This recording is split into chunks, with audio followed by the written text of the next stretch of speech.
Yesterday, the offense generated 10 hits, including Pete Incaviglia's first home run as a Tiger.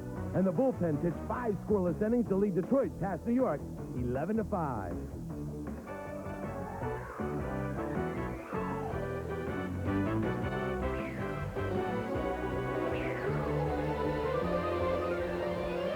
Tonight, the Tigers' 9-game homestand continues, and another home run alert has been issued. It's the Tigers and the White Sox coming up live from Tiger Stadium.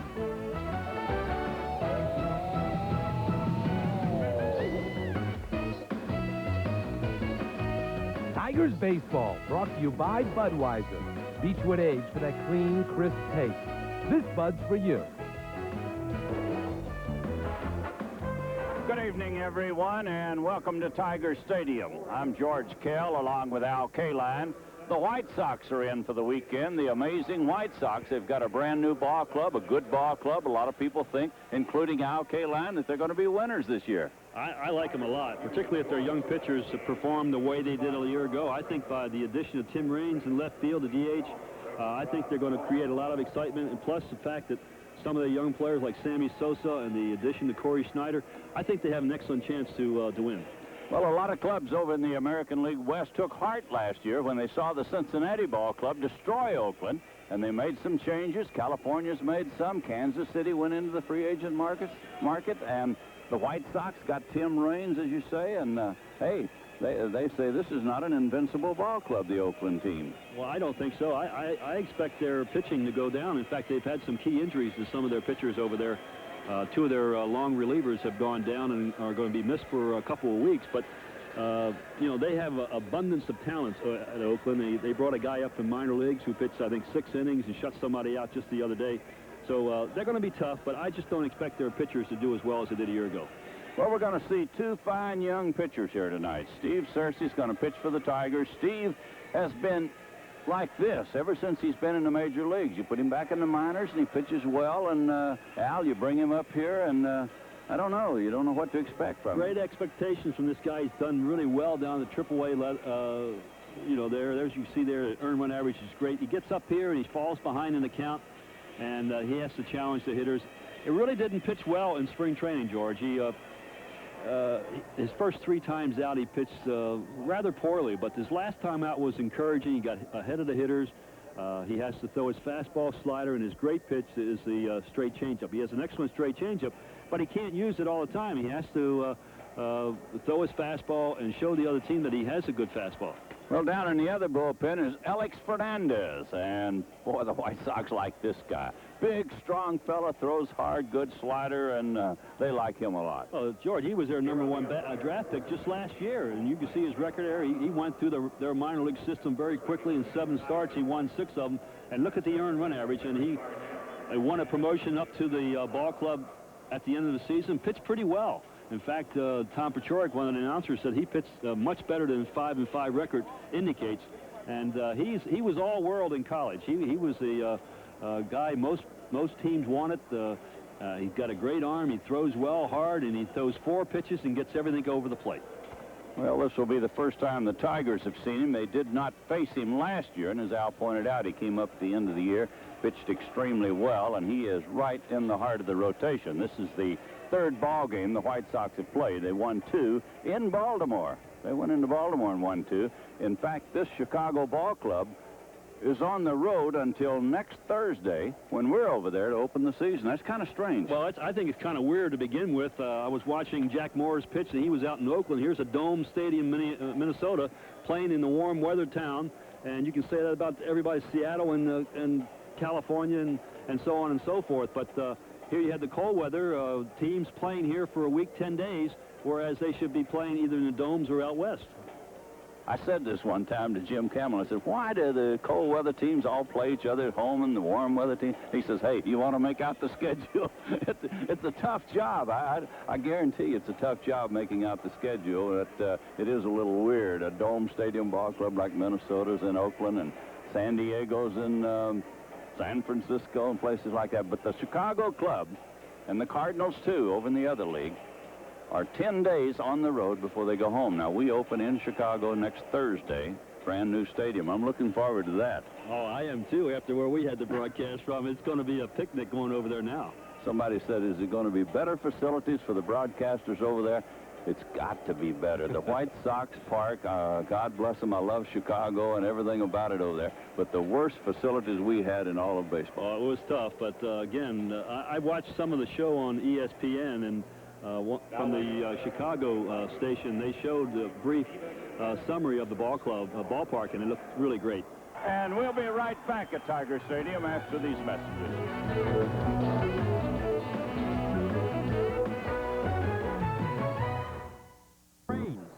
Batting second, center field, Lance Johnson.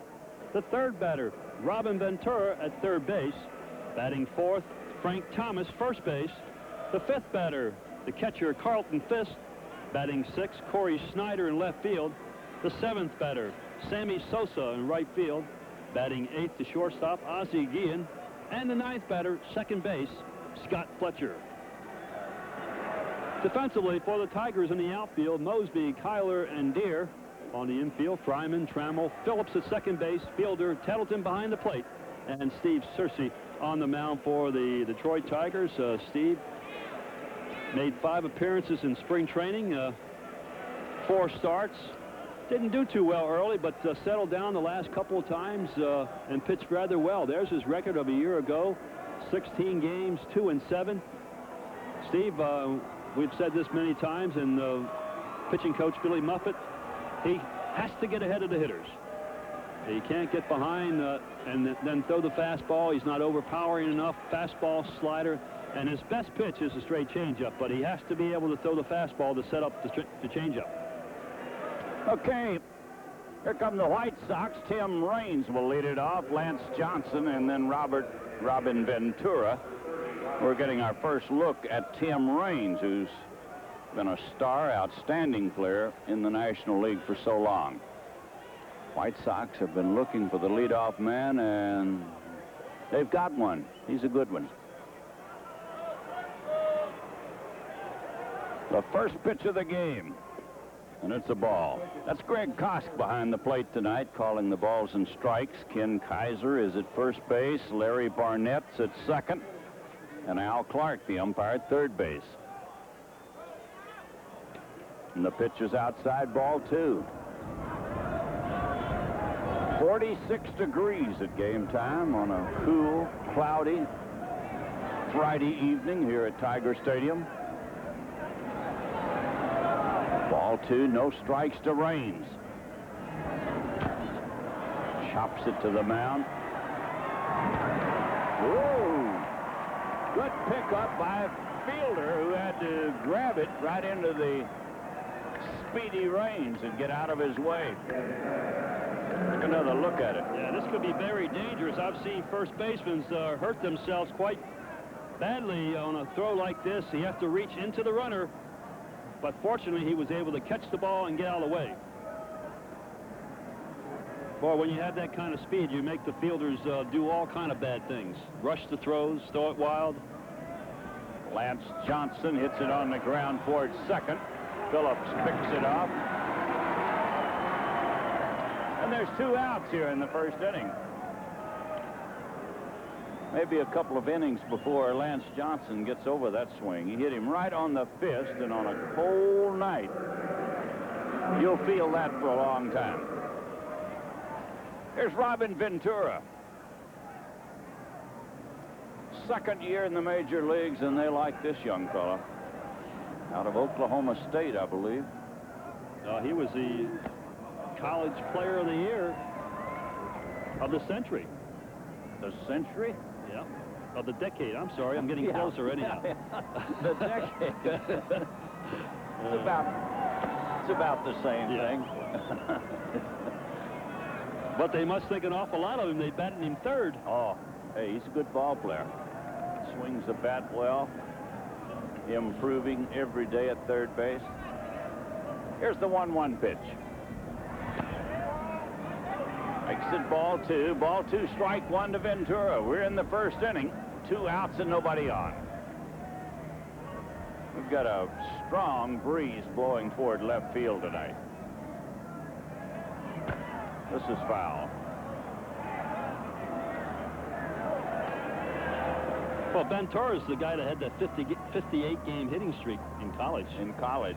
Oh, he was a dandy. And it was finally broken. It was broken by his teammate, Thigpen. Here's a picture of the wind blowing toward left field as it carries Old Glory out there. Well, if you had a chance to hear the rendition of the national anthem sung by the Geneva Convention, they were outstanding. No jazzing it up, no dragging it out. They sang it like it was written to be sung. This pitch is outside. 3-2 to Ventura.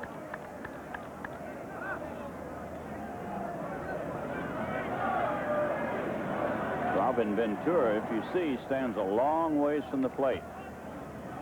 Here's the payoff pitch. Oh, right back through the middle. Cersei grabbed at it, but it eluded him, and then it was on into center field. So Ventura is on with a base hit, a 2-out single. And the batter will be Frank Thomas as we look at the last pitch.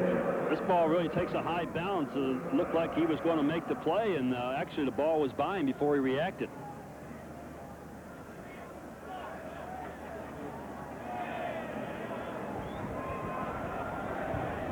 This is Frank Thomas. Big first baseman, came up middle of the year last year.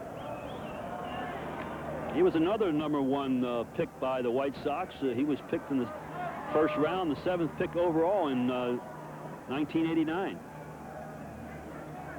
1 ball, no strikes. And he fouls it away.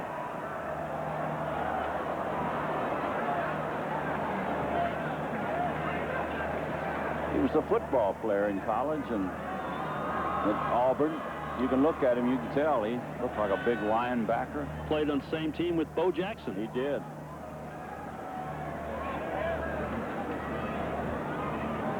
See the runner at first base. That's Robin Ventura. He's there with a 2-out single.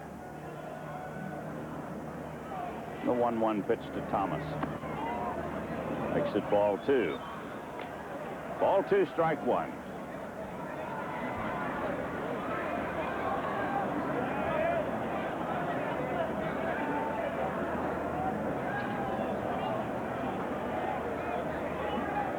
Cersei checks his base runner. Ball 3.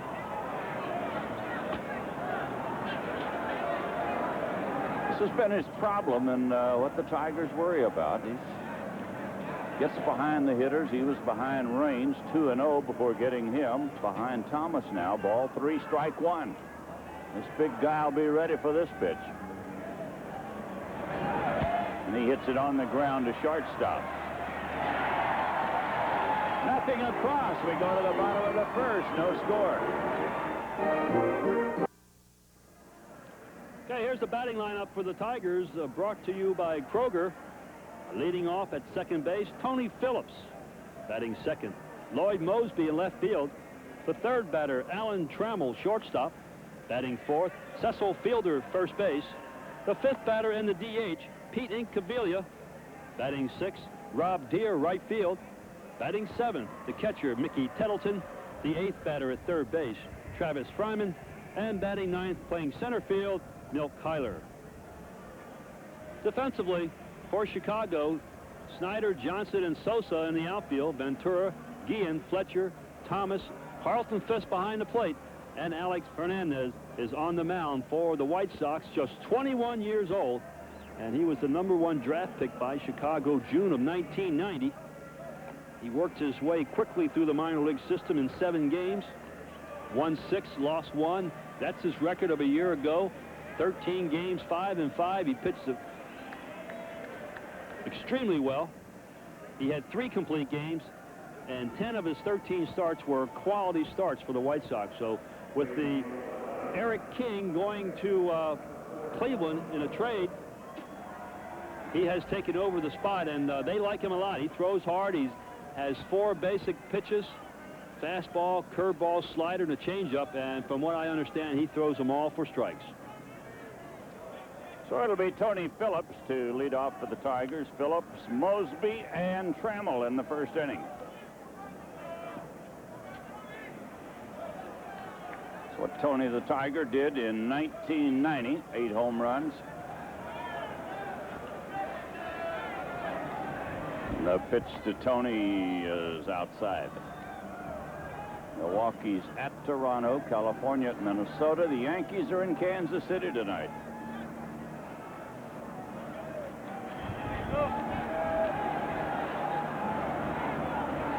Fernandez ready. And a strike makes it 1-1.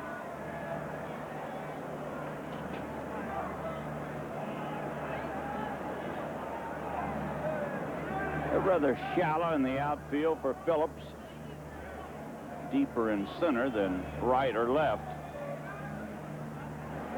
And a pitch in tight. Ball 2 and strike 1. You look at Fernandez and you see a little bit of a young Tom Seaver. He's got the stocky legs. He stands on the mound the same way, followed through the same way. Of course, Tom Seaver, a Hall of Famer. New uniforms of the Chicago White Sox. Yeah, I like their uniforms. They have been experimenting for several years with different kind of uniforms. Some of them are just downright terrible, but they've come up with some quality uniforms. Ball 2 and strike 2. Pitch to Phillips. Bouncer to short. Ozzie Guillen. We were talking before the ball game. The San Diego Ball Club signed Ozzie Smith and Ozzie Guillen, 2 great shortstops, and traded them both away. So how do you figure? Well, they got a pretty good one back in Templeton. They thought he was a little better offensive player than Ozzie, but Ozzie may be the greatest shortstop who's ever played. Ozzie Smith. Yeah, Ozzie Smith, right. All right. Here's Mosby. Lloyd Mosby, the batter, with 1 out and nobody on.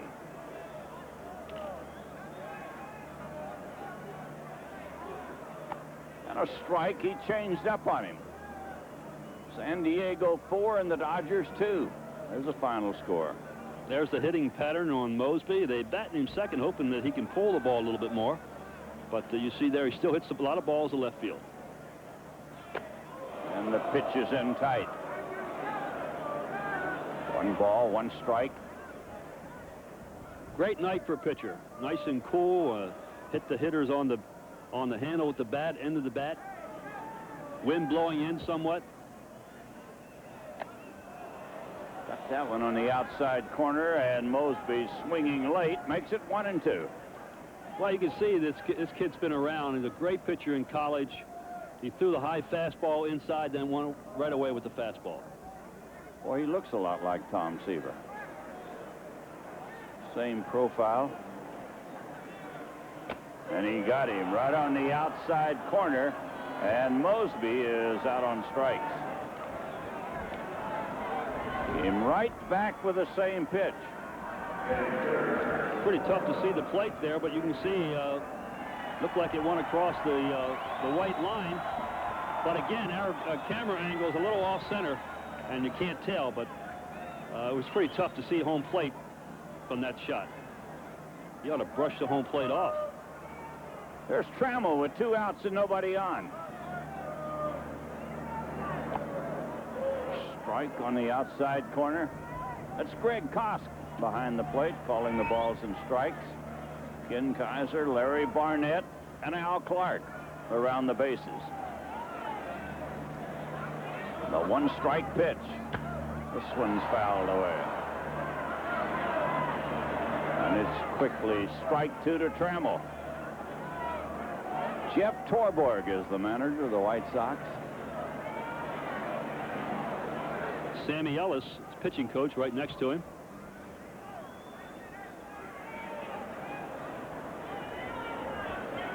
Fernandez getting his sign from the veteran Carlton Fisk. Delivers low to Trammell.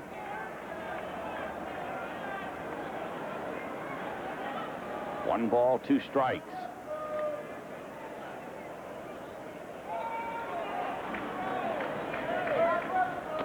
That'll even the count at 2-2.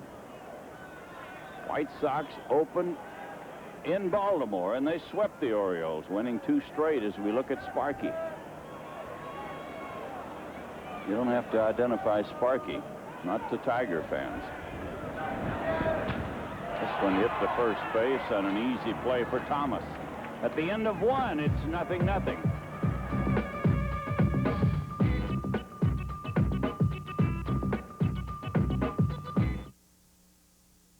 Fisk will lead it off in the 2nd inning, followed by Corey Snyder, another newcomer to the White Sox, and then Sammy Sosa.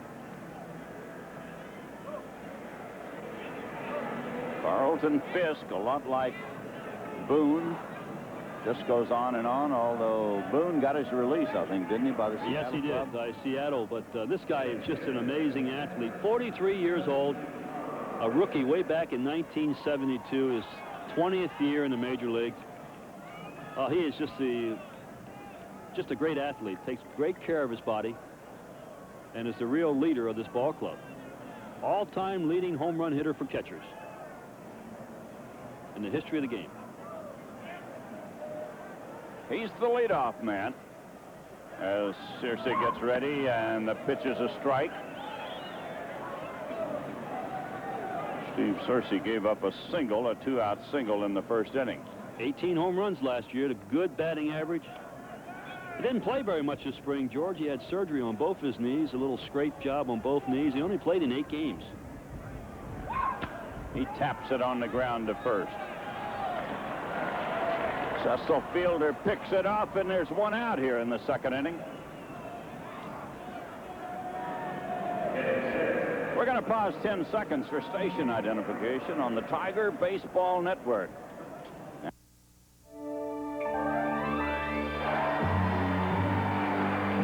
Nobody does it like Donahue. Weekday afternoons at 4. This is Corey Snyder. They got him from the Indians.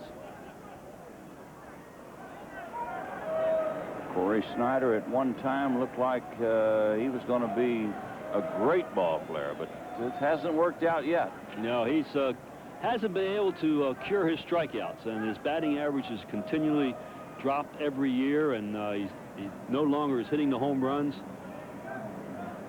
Good athlete, though. They like him a lot. He can play a lot of places, infield, outfield.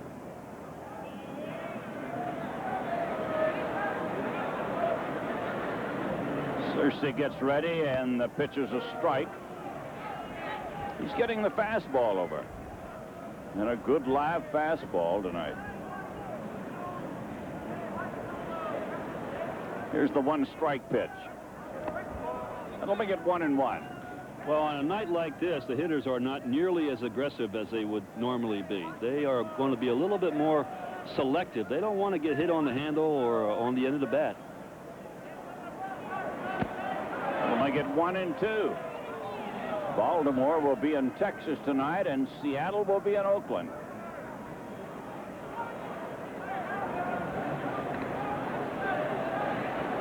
One ball, 2 strikes to Snyder.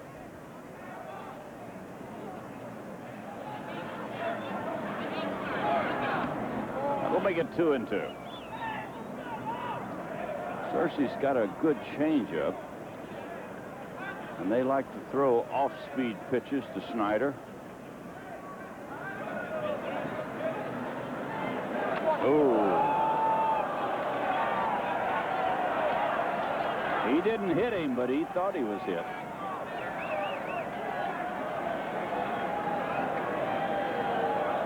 He might have been looking for the change up here. This ball really runs in. You can see that, and just barely misses Corey. Almost hit him right in the gut. Well, this ball 3 and strike 2. And a ball hit hard, and a nice play by Fryman, but he'll never get him. Fryman almost made a great play at third base on a ball labeled base hit all the way.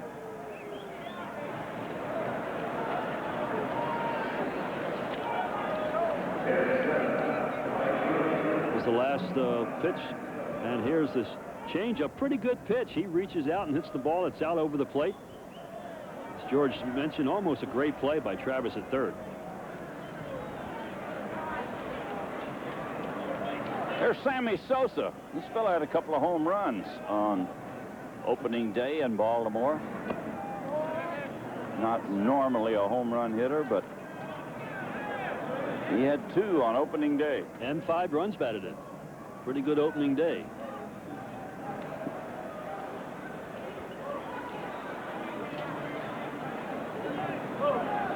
Dodgers beat Atlanta 4-2.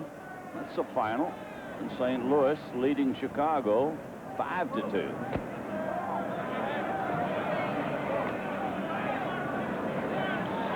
There's how he hits left-handed pitching, and he pulls left-handers. Against right-handers, not nearly as effective.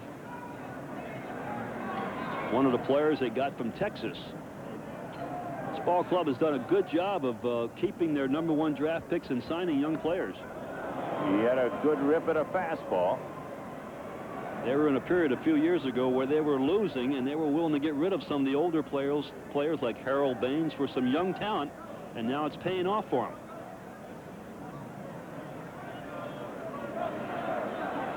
It's ball 2 and strike 1 to Sammy Sosa. Tigers deep on the infield. And another strike makes it 2-2. They're underway in Toronto at the Dome. No score at the end of 1. It's got to be a little cool in Toronto tonight. Not in the Dome. Not in the Dome. It'll be a cool 71 degrees if it's closed. Yeah, it's closed. Ball 2 and strike 2. Look out. Makes it 3-2. Looked like his changeup, something that got away from him right at the top of his delivery. See, that's the pitch he wants to get guys out on, and when he's behind in the count, now all of a sudden you don't throw that pitch quite as often, and this is when usually the hitters tee off on him. Ball 3, strike 2.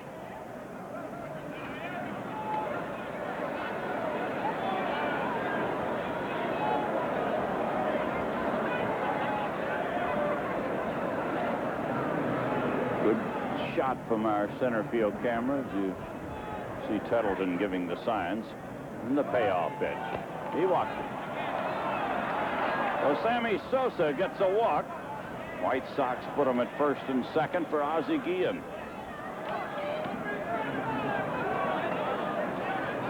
A base hit and a walk, and the White Sox threaten here in the second.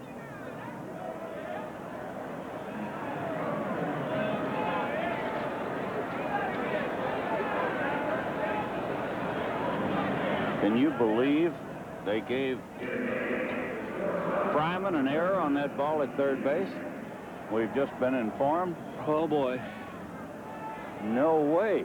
Oh. If he makes that play, you put him in the Hall of Fame. He makes it very often.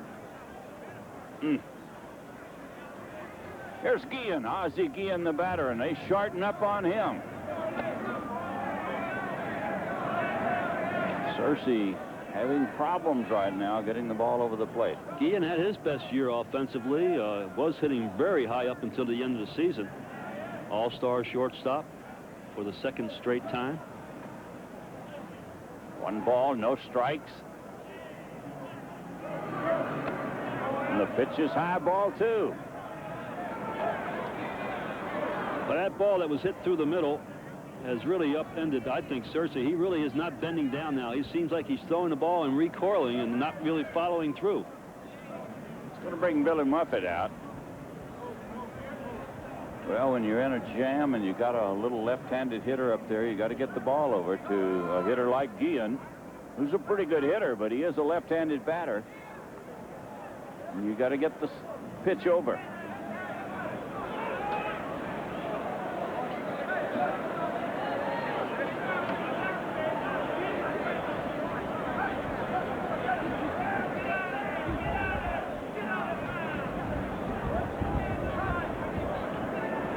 Ball 2 and no strikes. Cersei's going to be aiming right for the center of the plate with this one. And a pop fly that's going to be in play. It's going to be a big out for the Tigers. With a count 2-0 on Guillen.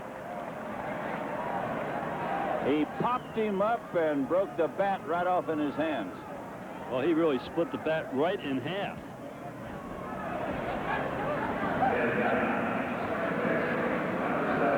So Searcy gets a big out. There's the pitch. Here's the pitch that he has to throw over the plate, and right down the middle. And Guillen reaches too far, hits the ball on the handle. That's the second out of the inning, and the batter will be Scott Fletcher, the little second baseman. I think Fletcher came over in the Baines deal, did he not? Well, this is a second hitch over here, but the last time, I think, in the Baines deal. 2 on and 2 outs. And the pitch is in tight.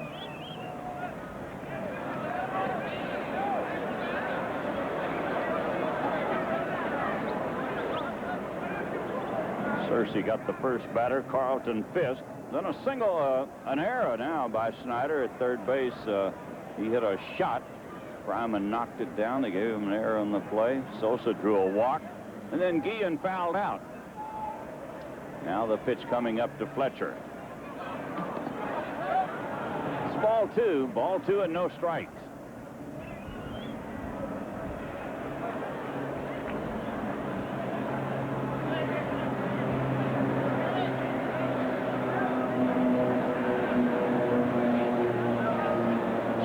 Searcy, get a good look at the young man.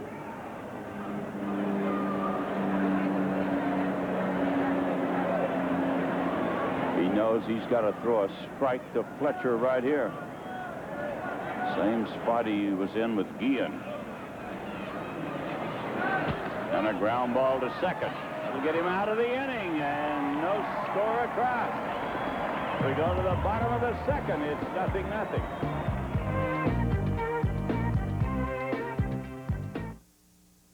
Do this. You just call 313-963-7300 any day between 9 and 5.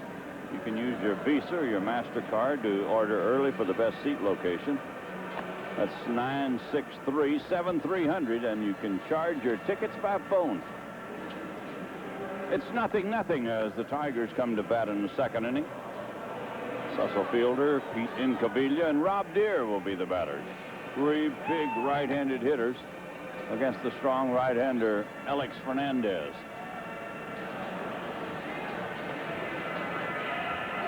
Steve Searcy dodging the bullet a bit in the second inning. He had 2 runners aboard, 1 out. Went to 2-0 on Guillen, got him on a pop-up.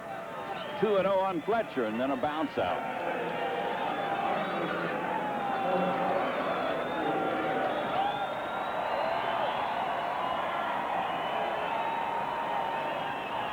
There's Cecil, and a big round of applause for him.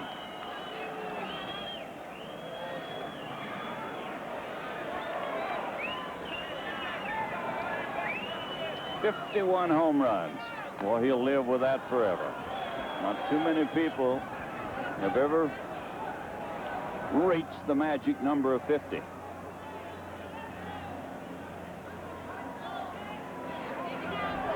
Fernandez delivers, and the pitch is high. 1 ball, 1 strike.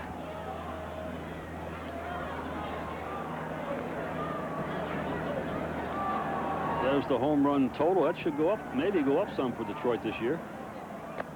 Pitch is outside to Cecil. Ball 2 and strike 1.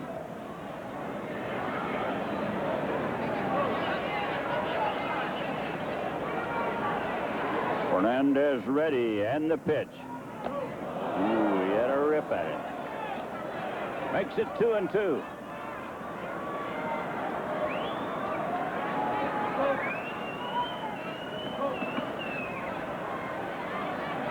Ball 2, strike 2 to Cecil. And he struck him out on a bad pitch. Cecil reaching outside, strikes out. Pretty good hard fastball right here. Looked like it might have been out of the strike zone, but Cecil anticipating the fastball in. You see there he was pulling away from the pitch, and The youngster got the ball up and out over the plate. Second strikeout for Fernandez. And the batter is in Cavilla. He had a home run in yesterday's game. And a pitch outside. And Cavilla has never played in the minor leagues. Started for Oklahoma State. Was an All-American all 3 years there.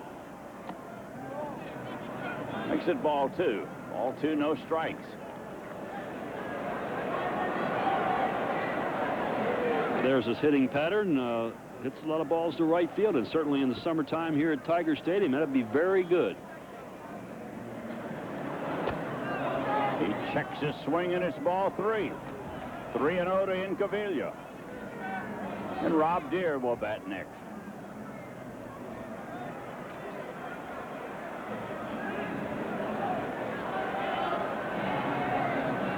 A 3-0 pitch. Right down the middle.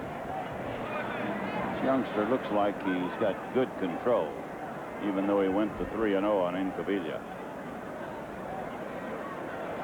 Ball 3, strike 1.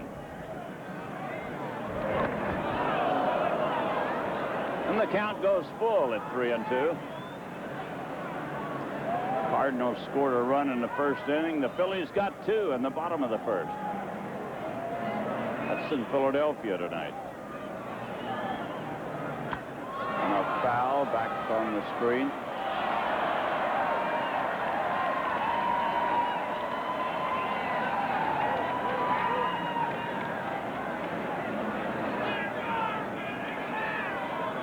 Well, you made a good 3-2 pitch, Al. He was right on the outside part of the plate. Well, he looks like the type of kid that doesn't necessarily throw the ball down the middle of the plate too many times. Ball 3, strike 2 as Fernandez gets ready. And a base hit into right.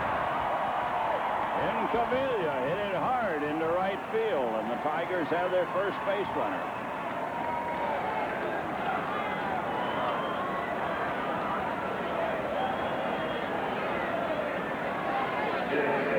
There's the swing of Incavilla. Just all arms there. He's so strong, he's able to hit the ball when he's pulling away, but hits the ball hard to the opposite field. And you can see why that he hits a lot of balls to the right field, and will hit a few balls in the right field seats here at Tiger Stadium. And the batter is Rob Deere.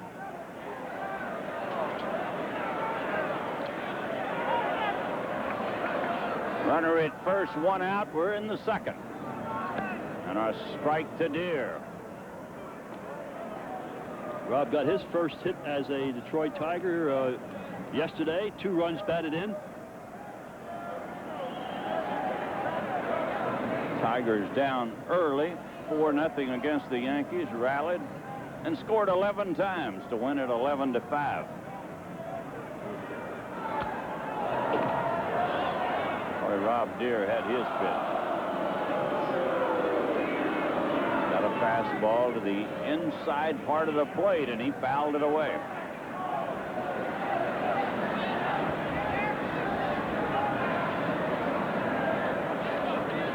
Usually don't try to throw Rob Deere too many pitches inside. If they do, they like to throw it way in and throw him a lot of breaking pitches away. It's strike 2 to Deere.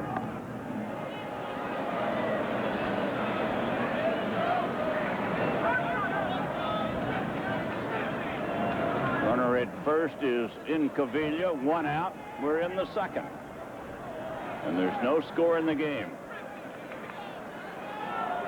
There's the strike 2 pitch. We'll make it 1-2. He hasn't been able to get that breaking ball over yet.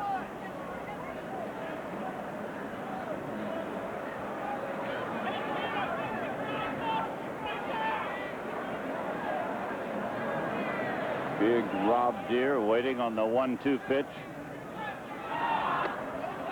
Count goes even at 2-2.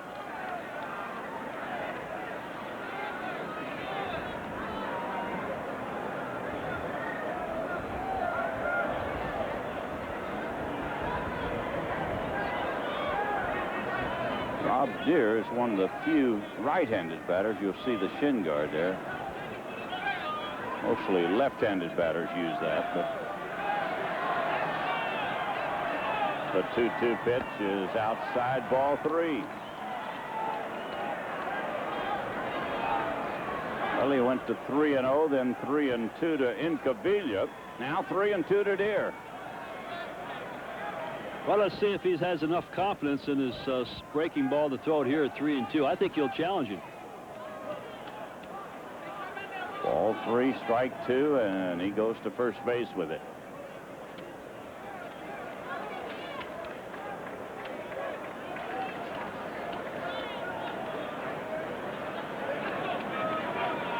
You see the base runner. We'll see if he's running. More than likely will not. And he struck him out. He threw him a breaking ball. Looked like a hard slider to the outside corner. And Rob Deere strikes out. I don't think this pitch was a strike. Let's take a look at it again. Rob very anxious, anticipating the fastball. You see how he opens his shoulders up and that pitch away. It's very tough for him to see right now. 3 strikeouts tonight for Fernandez. And the batter is Tettleton, the switch hitting catcher, batting left-handed against Fernandez.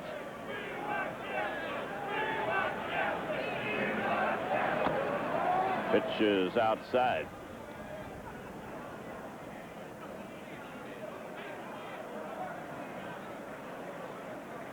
Montreal is in New York tonight at Shea Stadium.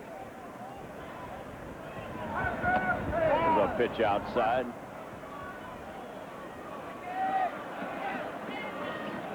Ball 2, no strikes to Tettleton.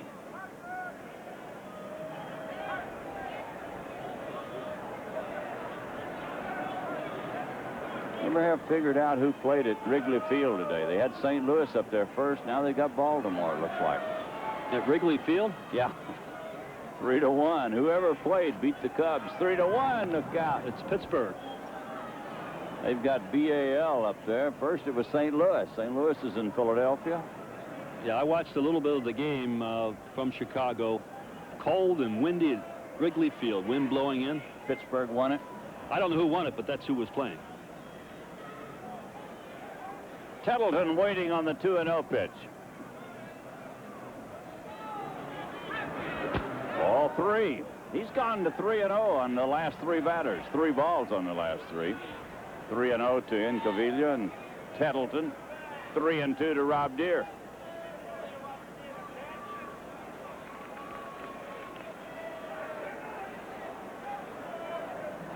Ball 3, no strikes. Then he walked him. So Tettleton gets a 2-out walk. Tigers have 2 runners aboard, 2 outs, and the batter will be Travis Fryman. We'll look at the White Sox bench.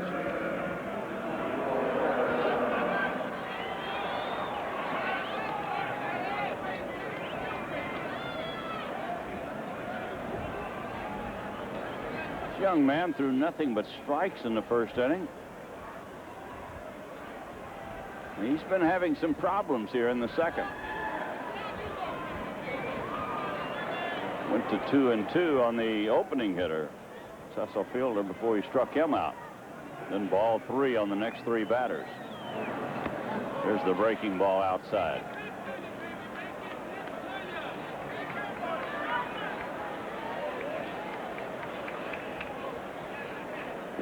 Incaviglia is the runner at second. Tettleton at first with 2 outs. Travis Fryman with a chance to put the Tigers in front. And a strike makes it 1-1.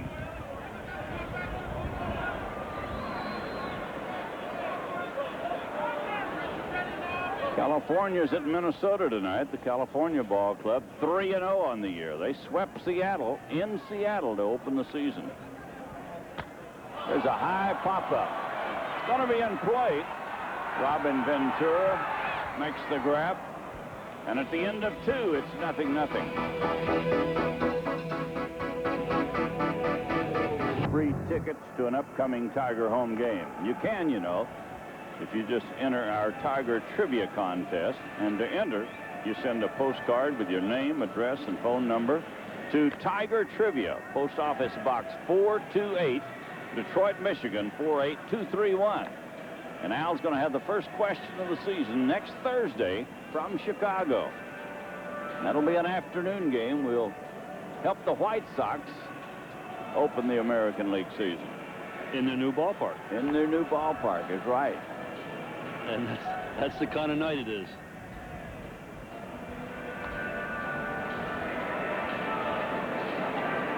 It is rather cool at Tiger Stadium, 46 degrees at game time. Sort of tricked us with opening day with it being so nice.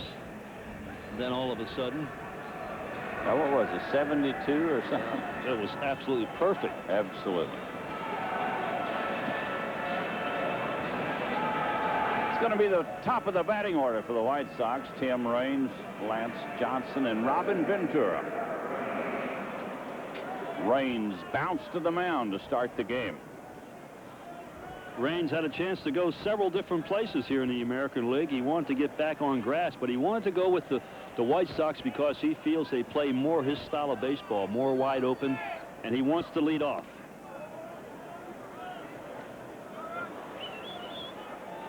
One ball, no strikes to Tim Raines. He's a switch batter.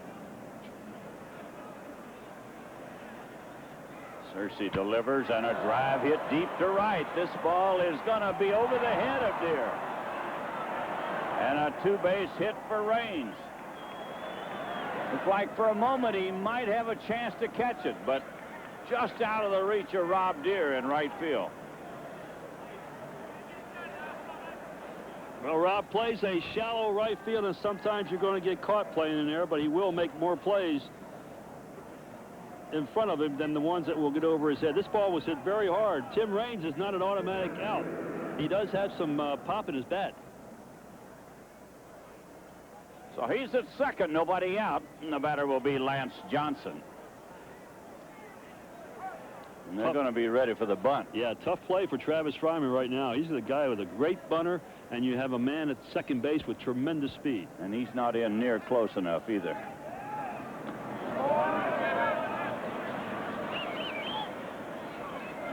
It is a very tough play for a third baseman, but his first call is the hitter.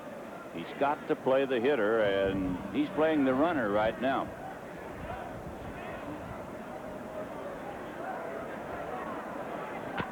There's one hit deep to right field. This one's got a chance, and foul ball.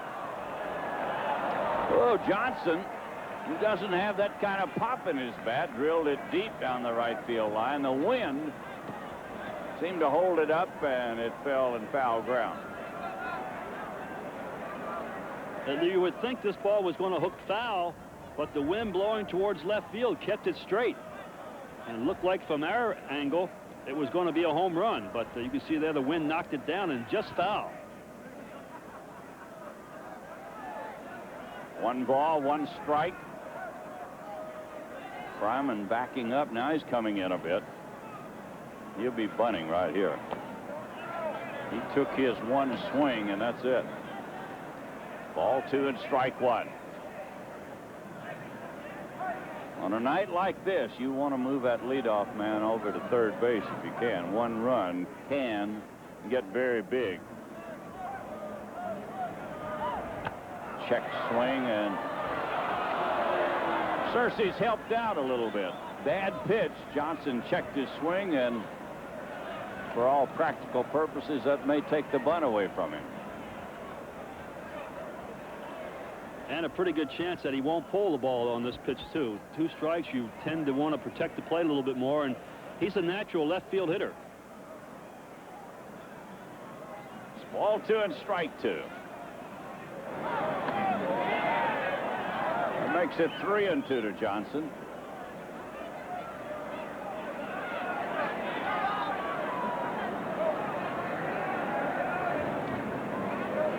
Steve Searcy living dangerously again here in the third inning. Needs to get this little left-handed hitter out. But he walked him, and the pitch gets away, and on to third goes Raines. Not only walked him, but a wild pitch. And the White Sox have him at first and third. This ball hit a couple feet in front of home plate. Must have been the changeup. I don't know what. Take a look at the pitch and see what it was. But this ball hits well in front of home plate, and you can see there Mickey has a tough time just trying to block the ball. First and third, nobody out here in the third inning. And the batter is Robin Ventura. All kind of trouble now. Great speed at first and third base.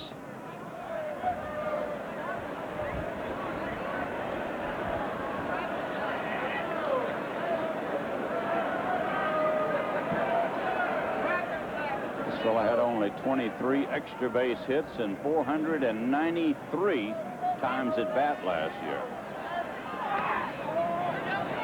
He's a big fella. You'd think he'd get a lot of extra base hits. Well, they turned his batting stance around. In college, he was more of a pulled the ball a lot more and drove it, but now he sprays the ball around a lot more. Doesn't hit for power. It's 1 ball, no strikes. Raines is the runner at third base and Johnson at first. Here's a strike.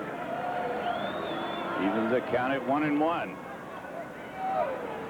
Tim Raines opened this inning with a double. Lance Johnson drew a walk on a 3-2 pitch that was a wild pitch, and that moved Raines on over to third base.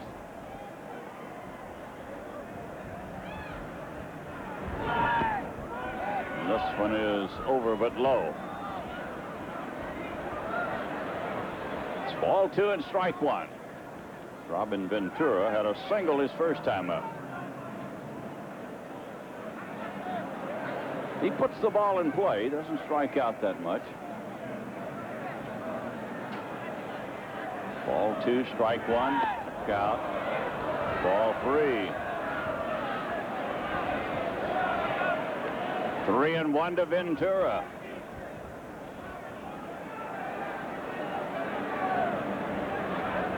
They're going to start some stirring in the bullpen in a moment. A 3-1 pitch. Nope. He's bluffing the runner back.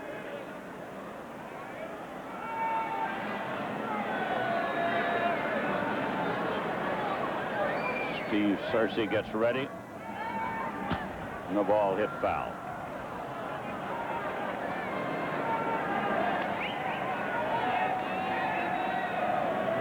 We're going to get some action here in the bullpen. John Cerruti, left-hander, number 55 up.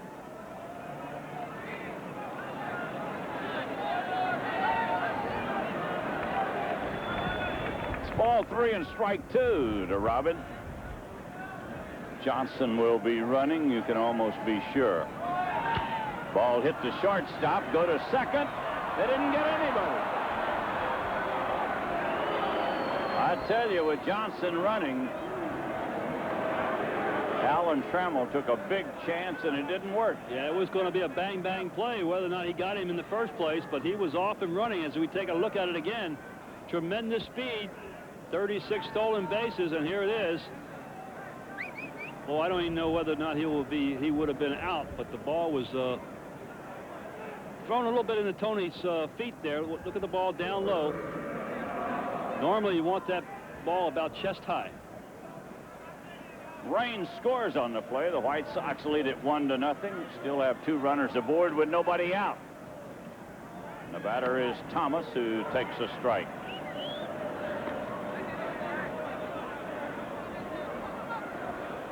Frank Thomas bounced to shortstop to end the first inning. Have they scored that yet? I think it should have been an error on Alan Trammell, but they score an error on Phillips.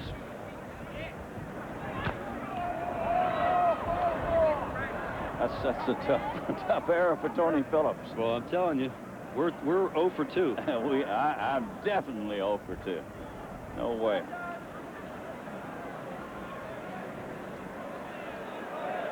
You almost got to give Alan Trammell an error on judgment. for flipping the ball over there. Now they scored a fielder's choice. That's what it should have been all the way. Fielder's choice play. It's strike 2 to Thomas. Big Frank Thomas. And he hits it to Trammell. This might be the double play ball.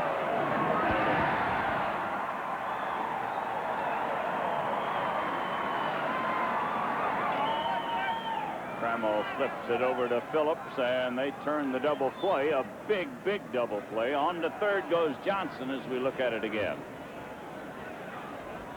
Well, he hit it to the right man, and the right man hit it because he doesn't have real good speed going to first base. To get out of this inning is pretty good inning to get out of it. Just one run if he's able to get Carlton Fisk. Yeah, he's got to get the very dangerous Carlton Fisk with a runner at third base and 2 outs. He got him on a bouncing ball to first base his first time out. There's a strike.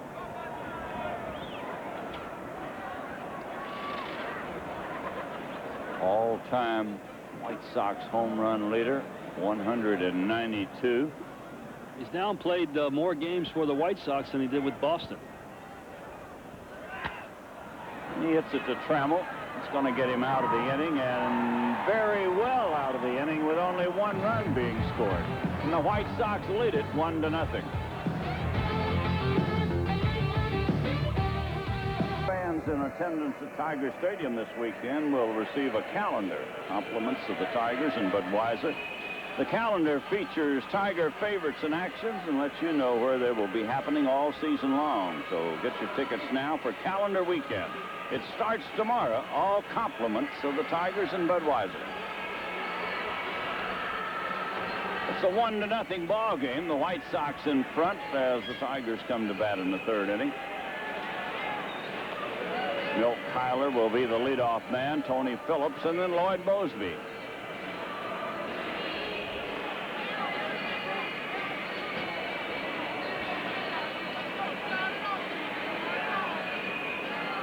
Tigers made a run at Fernandez in the 2nd inning. They had runners at first and second with 2 outs, but Fryman popped it up to end the inning.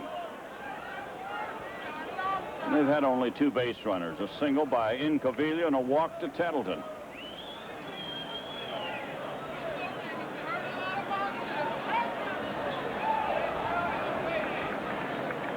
Milt Kyler, switch hitting center fielder, waits on the pitch.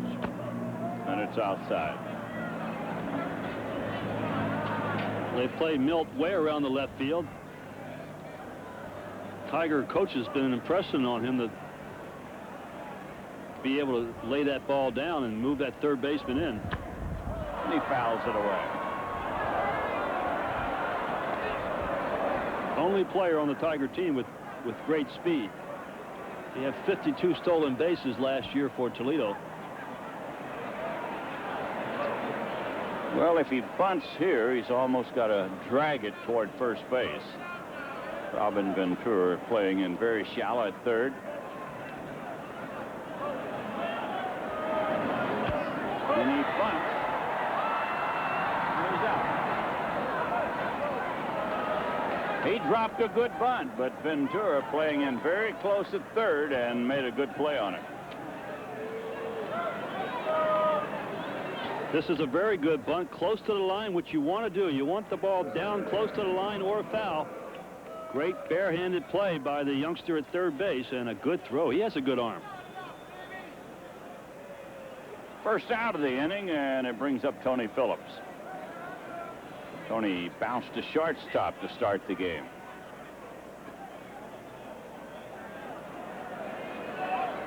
We're in the 3rd, 1-0 Chicago. And a strike delivered by Fernandez.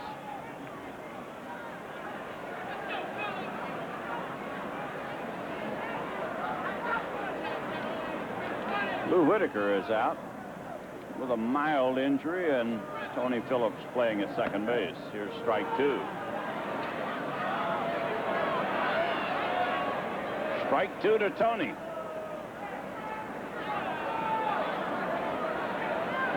He's only 24 stolen bases for 100 in his career.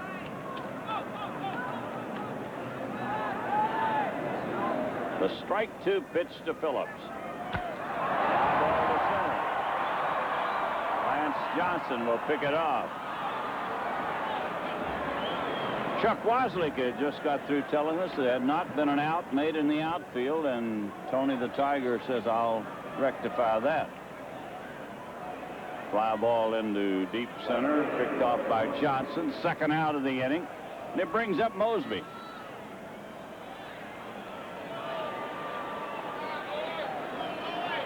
Lloyd Mosby was called out on strikes his first time up.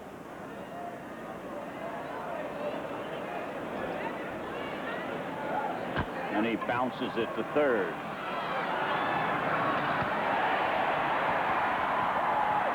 He's safe, according to Ken Kaiser, and I don't know how he could be safe. Looked like a collision. Came off the bag, and I don't think he ever touched him, George. He took a swipe at him, and Mosby really hit the base hard. Jumped at the bag. This ball was right on the line. He rifles the ball right into the base runner. And you can see the swing there. He never did touch him. I guess not. No argument from Thomas.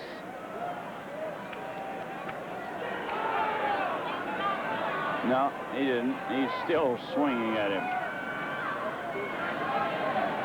And as Al pointed out, Mosby hit the bag very hard at first base. They gave an error to the third baseman on that one. He had time to get him, and his throw was up the line, off the bag, and Mosby safe on the arrow. So he's at first base, 2 outs, and the batter is Trammell, who's 0 for 1 tonight.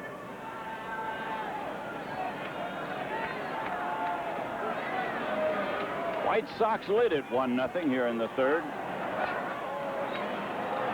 Pitch is low to Trammell. 339 average at Tiger Stadium last year. Good ballpark to hit in. Good background normally. Ball carries well.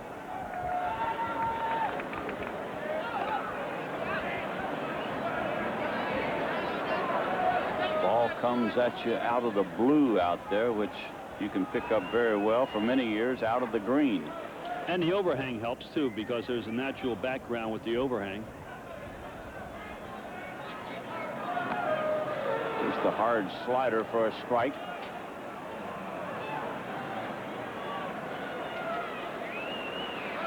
Well, the Dodgers got beat today. San Diego winning in Los Angeles as they open the season.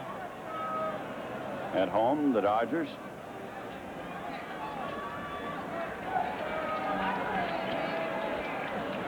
The 1-1 pitch. And it makes it 1-2 to Trammell. I'd say there's a lot of pressure on the Dodgers for the first time in a long time. Oh, yeah, they have to win out there. They went out and spent a lot of money. And that's a town where they expect to win. They draw a lot of people, well over 3 million every year. They signed Darryl Strawberry, Brett Butler, others I can't remember, but they spent a lot of money, as Al pointed out. Here's the 1-2 pitch, and he goes to first base with it. That's Mosby over there with 2 outs. Lloyd Mosby reached base on the throwing error by Robin Ventura. And the pitch coming up to Trammell. He fouls this one away. Roy Fernandez makes some great 2-strike pitches. Well, it's definitely a pitcher's night.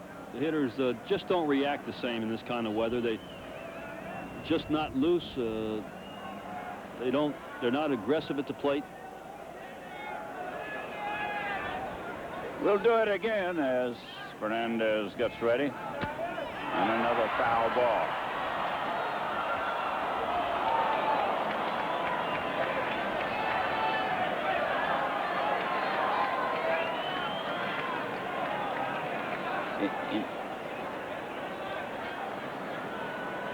This inning started when Kyler bunted, was thrown out at first base. Phillips flied into center field. Mosby safe on an error. Now it's 1-2 to Trammell.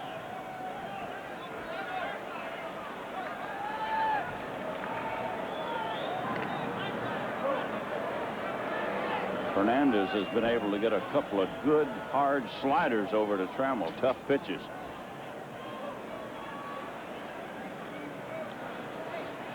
It's Ken Kaiser, the umpire, over there at first base. Big fellow keeping an eye on the pitcher. They're not at all sure that Mosby's not going to be running, and it wouldn't be a bad time to run with 2 strikes on Trammell. Extra base hit would score him. If they throw him out, Trammell would be the leadoff man.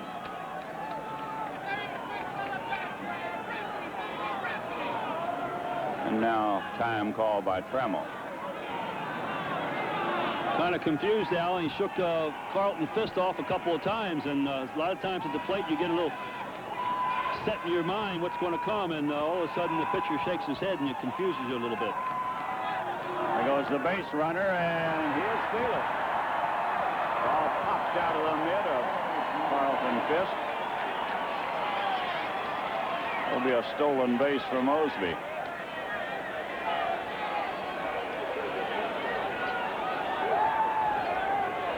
And the count goes to 2-2 on Trammell.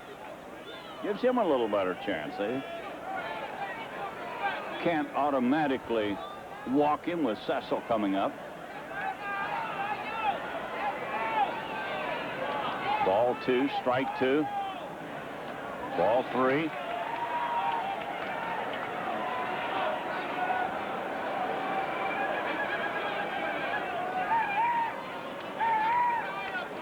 A ball 3 and a strike 2 count.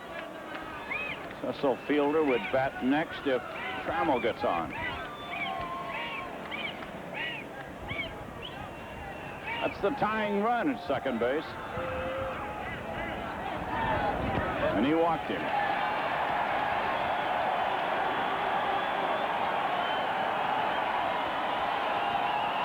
Well, with a count 2-2,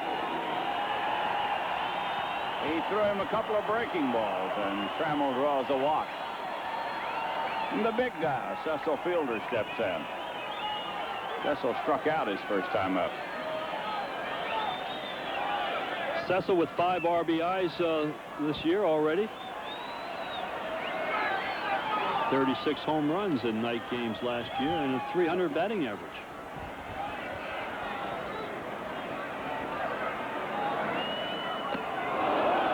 He had a good pitch to hit, and he foul tipped it right into the mid of Fisk.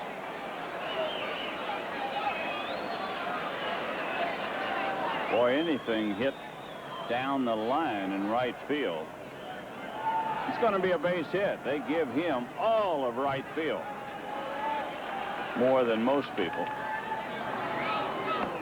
Strike 2. He got it in about knee high, and Greg Kosk went up with the right hand.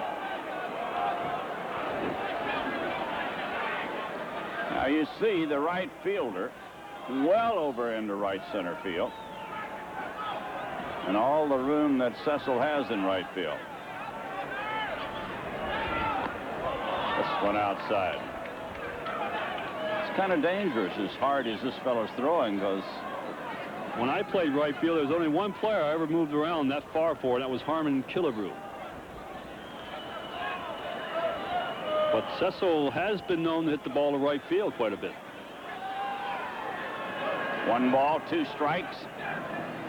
That'll even the count at 2-2. But he obviously has not hit against the White Sox to right field, or they would not be playing him. They have scouts, and they go over where a guy hits the ball the most, and he obviously has not hit very many balls in right field against the White Sox. He's waiting on the 2-2 pitch. Struck him out. At the end of 3, the White Sox lead it 1-0. Tiger Baseball is brought to you by Blaine. Well, the Tigers had another shot at Fernandez, but, Al, he was equal to the task. Oh, he's made some great pitches when he's had to. Those pitches to Cecil right on the outside corner and had something on it. He wasn't just laying it out there. He threw the ball hard. So it's 1-0 Chicago as the White Sox come to bat in the 4th inning. Corey Snyder will lead off, Sammy Sosa, and then Ozzie Guillen. Snyder safe on an error by Fryman his first time up. White Sox scored a run in the 3rd, a double by Raines. Went to 3rd on a wild pitch and scored on a bouncer to shortstop. And the pitch is outside. Corey, another one of those players that played on the 1984 Olympic team, and how many of those guys have become stars in professional baseball? Just about every one of them. Oh, it was a tremendous team. It's 1 ball, 1 strike. Corey Snyder just looks like a great athlete. That he is. He hits it hard, but foul down the left field line. Ball got up in the breeze and had no chance to stay fair. Wind right now blowing very hard toward the corner in left field.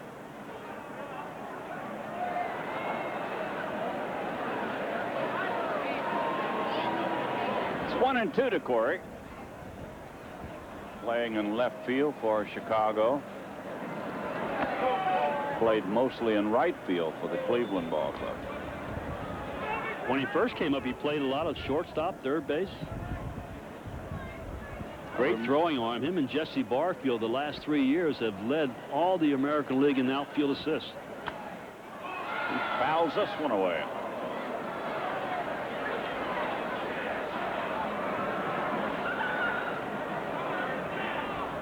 Ball 2 and strike 2. He's the leadoff man here in the 4th inning. Steve Searcy gets ready. And he struck him out. That's the changeup, and a good one. Split finger pitch. You see the long swing by Corey, and he has to commit himself a lot sooner because of that long swing. And consequently, he will swing in a lot of bad pitches. Why he strikes out well over 100 times every year. That's because he has the long swing and has to start it a lot sooner than most hitters. Sammy Sosa, the batter. He bunts, and it's foul. Called him out. Hey, they've called him out, is right.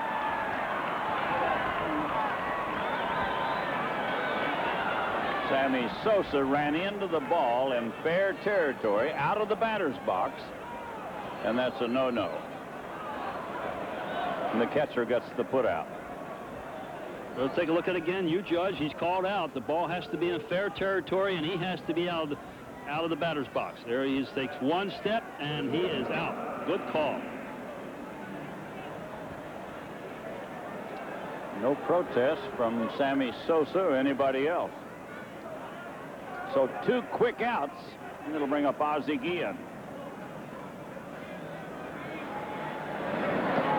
Pitch is low to Guillen, who fouled to the catcher his first time up. I think Guillen's made 2 errors already this year. First White Sox to win the Gold Glove Award since 1981.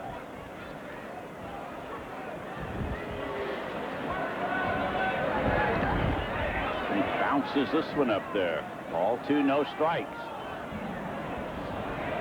Pittsburgh a winner today at Wrigley Field. Cubs getting off to a disappointing start at home. Montreal in New York tonight. No score in the 3rd inning. Ball 3. 3-0 to Guillen.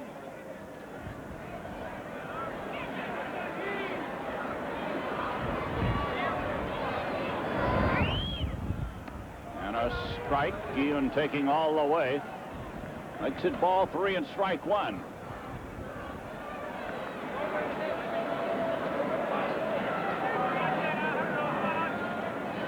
pitch from Cersei.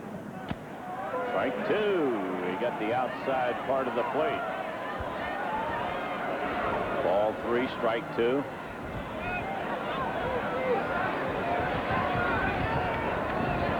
And the payoff pitch coming up. He hits it foul.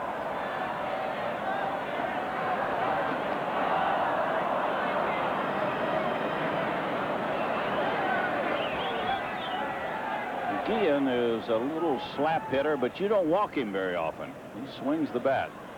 Anything he can reach. Well, they wanted him to be the leadoff hitter, and that's one reason why he couldn't do it, because he never walked. And he never was that good a hitter to lead off. And he gets a walk.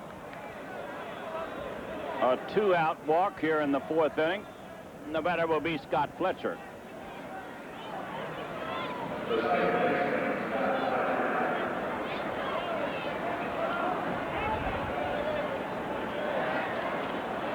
Scott Fletcher bounced to second base with 2 runners aboard in the 2nd inning.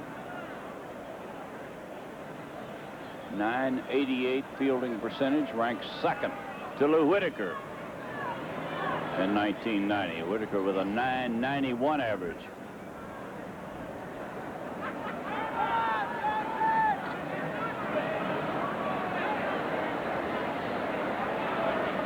Runner at first, 2 outs. And a foul ball.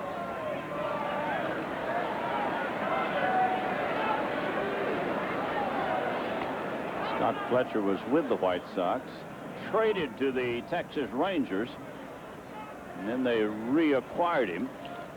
For Harold Baines, he came over with Sammy Sosa, which was an excellent trade for the White Sox.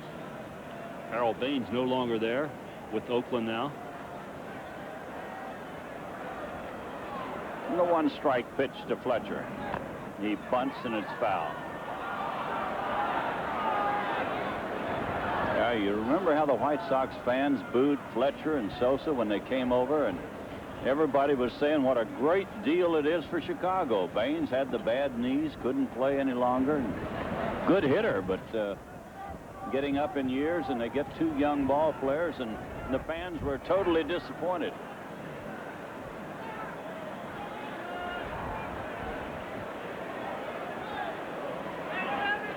Yeah, and the White Sox have really made some outstanding trades, knowing that they weren't going to be contenders for a couple of years, but they were looking for the future, willing to sacrifice a couple of years, getting rid of some of the high-paid salaries like Baines to pick up some young players. And now they have a contending ball club, which a very solid contender to win the American League West. There goes the runner, and out at second base. And to wait for Larry Barnett to make the call. We go to the bottom of the 4th. 1-0 Chicago.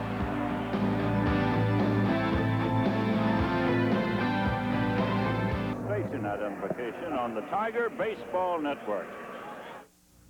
It's time travel, the story behind the story. It's about us. We take you back. Join us on Instant Recall. Weekday mornings on WJRT TV 12.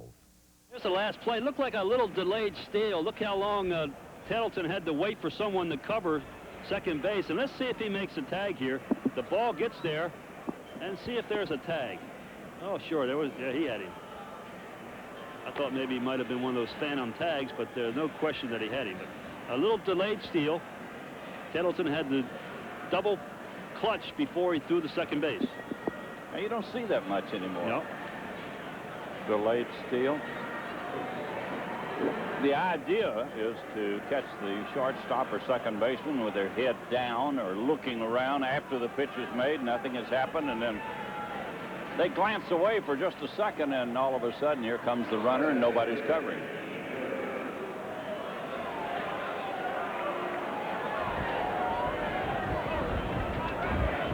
Pete Incaviglia. He had a base hit his first time up. The only Tiger hit tonight.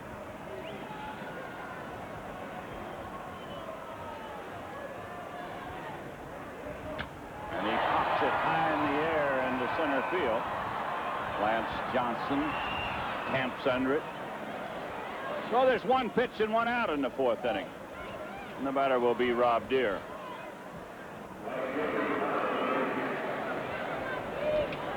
Rob Deere, a strikeout victim his first time out. Just a reminder that coming up later will be our Bud Batter's Box home run inning. And if your name has been selected and a Tiger hits a home run, you're going to win $100 on a share of a $10,000 bonus at the end of the year. So stay tuned for that. There's a strike to Deere.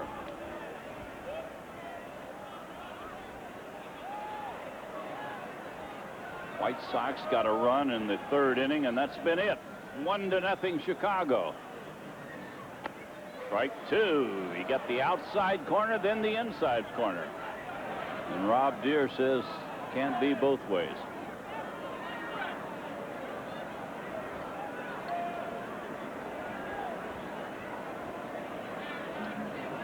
He's going to see some tough pitches now with a strike two count. Just missed. Makes it 1-2.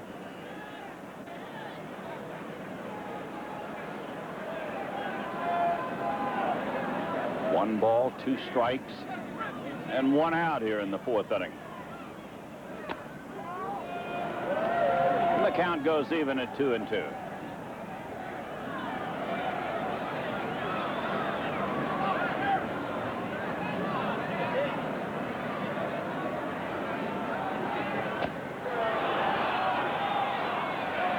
Greg Kosk went up with the right hand, and Rob Deere is called out on strikes. Second time tonight he's gotten Deere. Little breaking ball outside. Take a look at it again.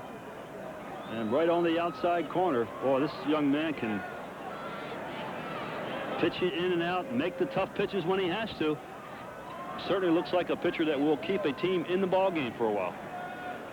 We'll bring up Tettleton, who drew a walk in the second inning. Oh, he was trying to tie it up with one swing of the bat. Mickey Tettleton, switch hitting catcher, batting with 2 outs and nobody on.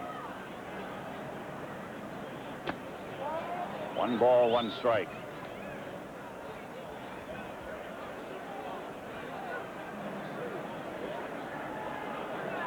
He hit 10 of his 15 home runs last year, batting left-handed. Here's the changeup. Another thing about the White Sox, you got to get them early. They've got the good bullpen. Oh, yeah, they do. What was it, 58 saves last year for Big Ben broke the all-time record by a bunch. There's a pop-up a mile high into left field. Corey Snyder will put it away. And at the end of 4, it's still 1-0.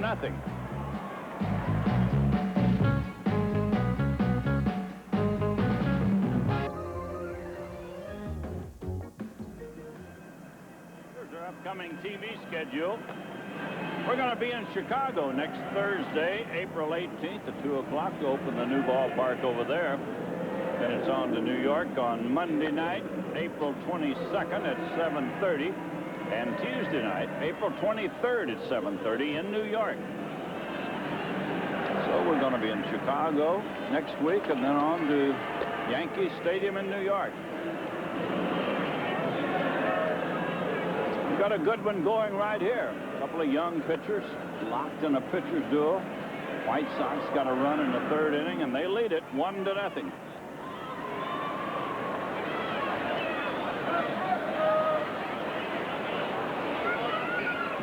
Scott Fletcher will lead it off. He was batting when Ozzie Guillen was thrown out attempting to steal second.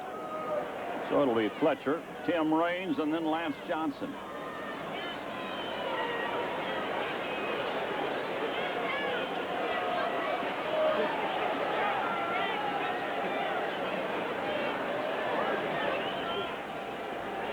This little guy's a pesky hitter. He doesn't strike out much.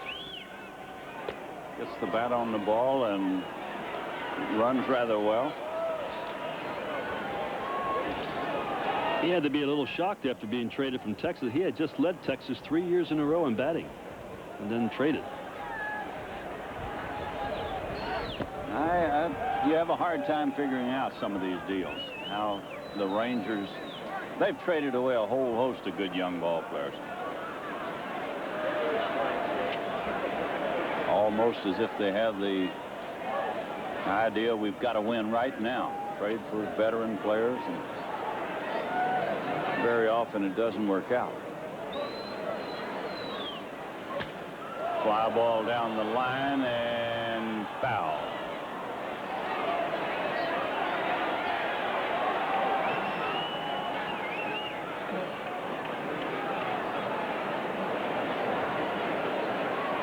One ball, 2 strikes to the leadoff man here in the 5th inning. Not a bad crowd on hand on a cold Friday night in Detroit. And they're bundled up rather well. Place to be sitting today would be in the upper deck in right field where that wind wouldn't be hitting you. There's a few out there.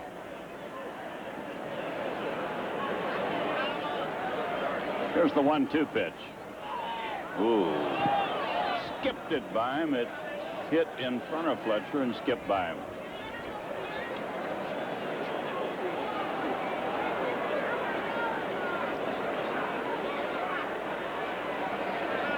Rob Deere is playing very shallow in right field,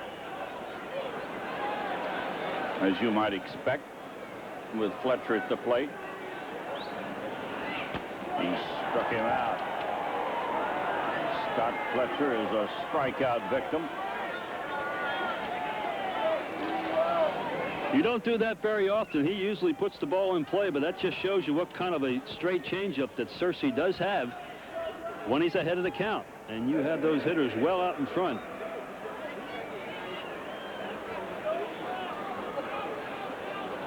Tim Raines has scored the only run of this game. He doubled leading off in the 3rd inning and scored, so it's 1-0 Chicago, and he's 1 for 2 on the night.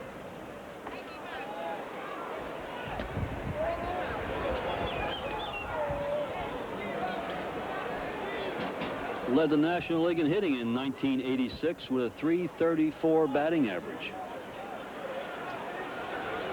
Here's the 1-0 pitch. Makes it 2-0.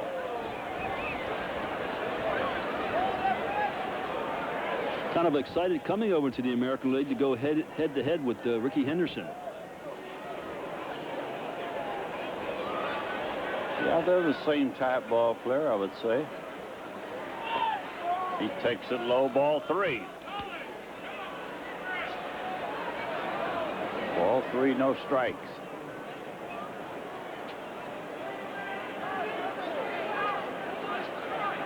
Cersei gets ready, and he walked him.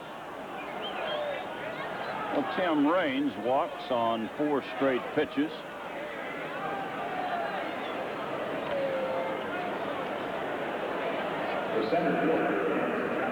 And he's had a chance to watch Cersei now deliver the pitches, and I wouldn't be a bit surprised to see him running.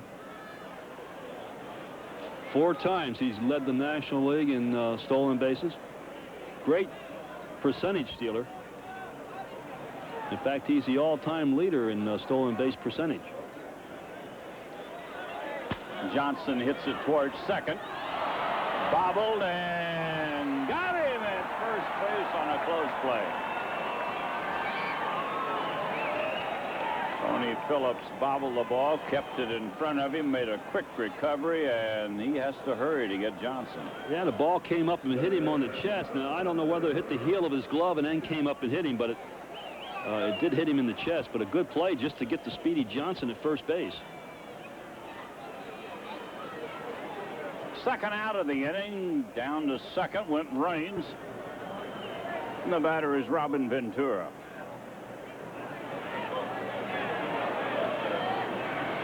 Whoops. He wanted to stop his swing and he couldn't. Robin Ventura singled in the first inning. Then he batted in a run, the only run of the game with a ground ball. His second time up.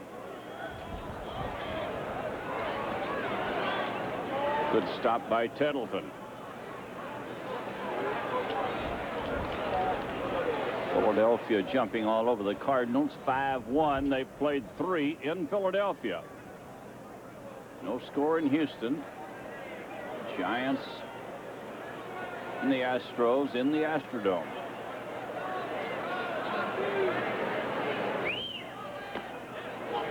Good pitch by Cersei. Makes it 1-2.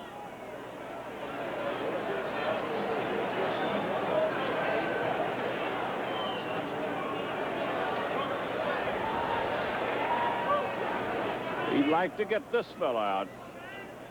Strand Tim Raines at second base. Pitch outside. Evens the count at 2-2.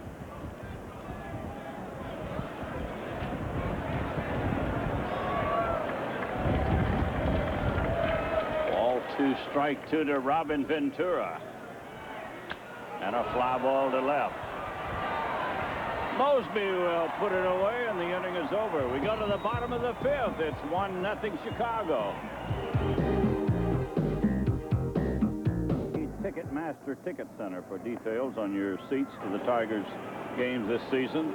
Ticketmaster Ticket Centers are conveniently located throughout Metro Detroit, or you can call 313-645-6666. They'll give you more information. Oh, it's just kind of a night here. We're bundled up pretty good, and a good ball game. Pitcher's game, as Al Kaline told you at the start of the game. The pitchers are going to dominate. Yeah, usually they will dominate in this kind of weather, particularly if they're not breaking ball pitchers. Someone who can overpower you, throw the ball hard. It seems like the breaking ball pitchers would have a little bit more trouble with the field of baseball in weather such as this. Well, it's 1-0 as the hard-throwing Fernandez gets ready to pitch to the Tigers in the 5th inning. Travis Fryman will lead it off. Milt Kyler will follow, and then Tony Phillips.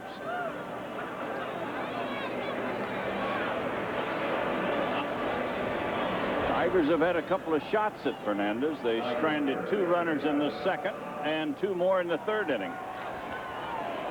That's one thing about this Tiger team, though. They can explode at any time, and a couple of mistakes by a pitcher, they can hit the long ball and score some runs.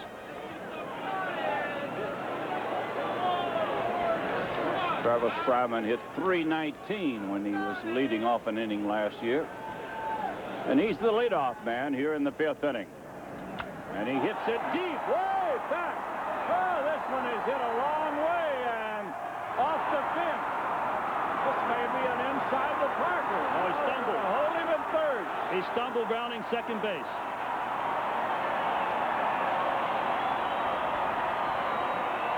Well, I tell you, that ball was hit a long ways, George, into that wind, and that could very well have been a home run straight away center field had it not been for the wind.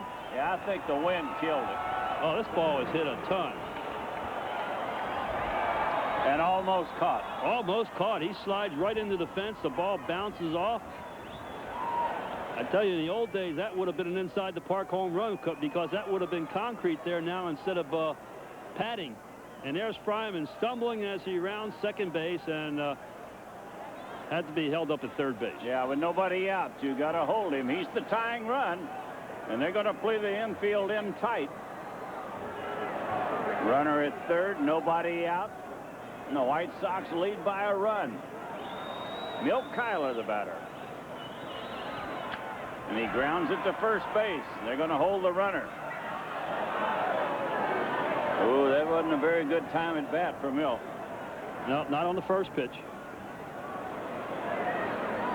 That'll be up to Tony Phillips. He's got to get him in.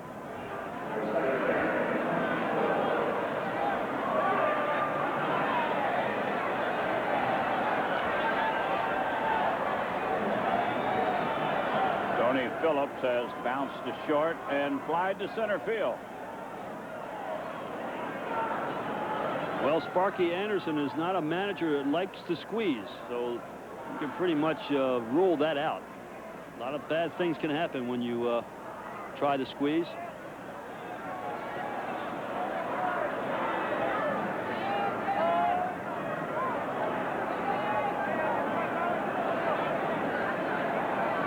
Infield in very tight. they're going to try to cut down this tying run at the plate. Good arms in the outfield, particularly in right and left field. Exceptional arms in right and left field.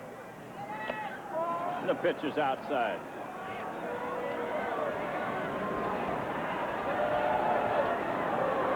And Sammy Sosa in right field is playing deep. Is he? Very deep. Into that wind, you would think he'd be in a few steps.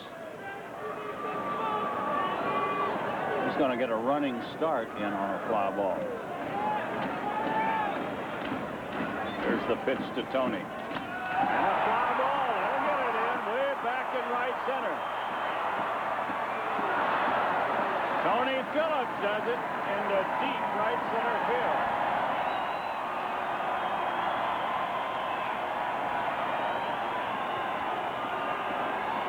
Another ball that on another night might have been a home run, or certainly up against the fence. That ball hit deep in the right center field, right into the teeth of the wind. A good job of hitting by Tony Phillips. And it's a 1-1 ball game here in the 5th inning. Here's Mosby. Boyd's 0 for 2 tonight. And the pitch is low. Tigers, who had not hit the ball hard against Fernandez tonight, unload 2 long drives here in the 5th inning.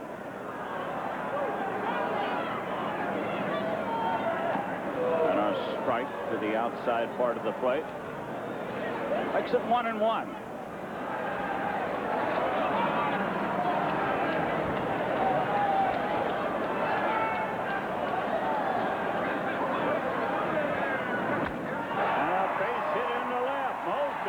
Solid base hit.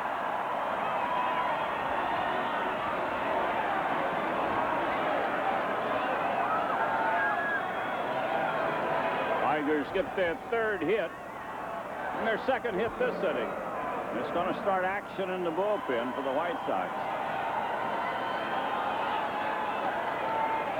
And we could see Mosby take off here, test the arm of Carlton Fisk. Trying to get that man in scoring position.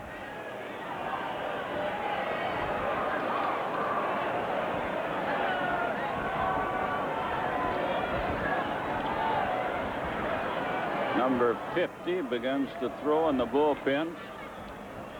That is Draham. Brian Draham, a newcomer. Yeah, one of the newcomers. I think they have 4 newcomers on the team. He's one of them.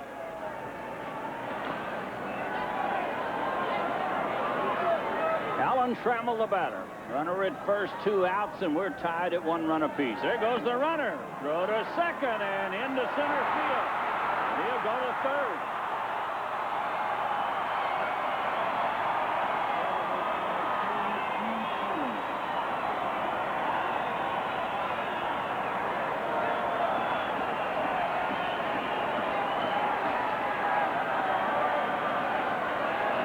Good jump by Mosby. A little poor throw by Carlton right into the runner.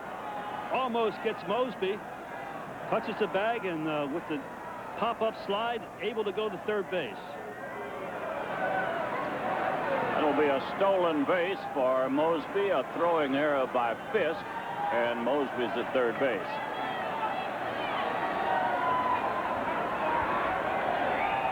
The pitch to Trammell. Over but low. They've been pitching Alan Trammell away. Let's see if Alan looks for the ball and tries to drive it up the middle. It's ball 2 and no strikes. Tigers with a chance to take the lead here in the 5th inning. Ball 3.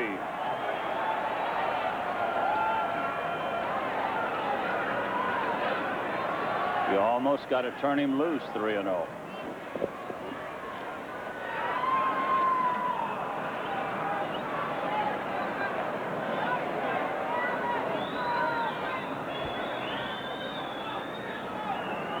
Mosby at third base. He single with 2 outs, stole second, went to third on a throwing error. And it's 3-0 to this fellow, Alan Trammell.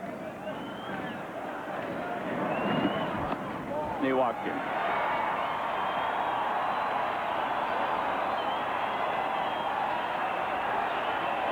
Going to bring the pitching coach out, Sammy Ellis.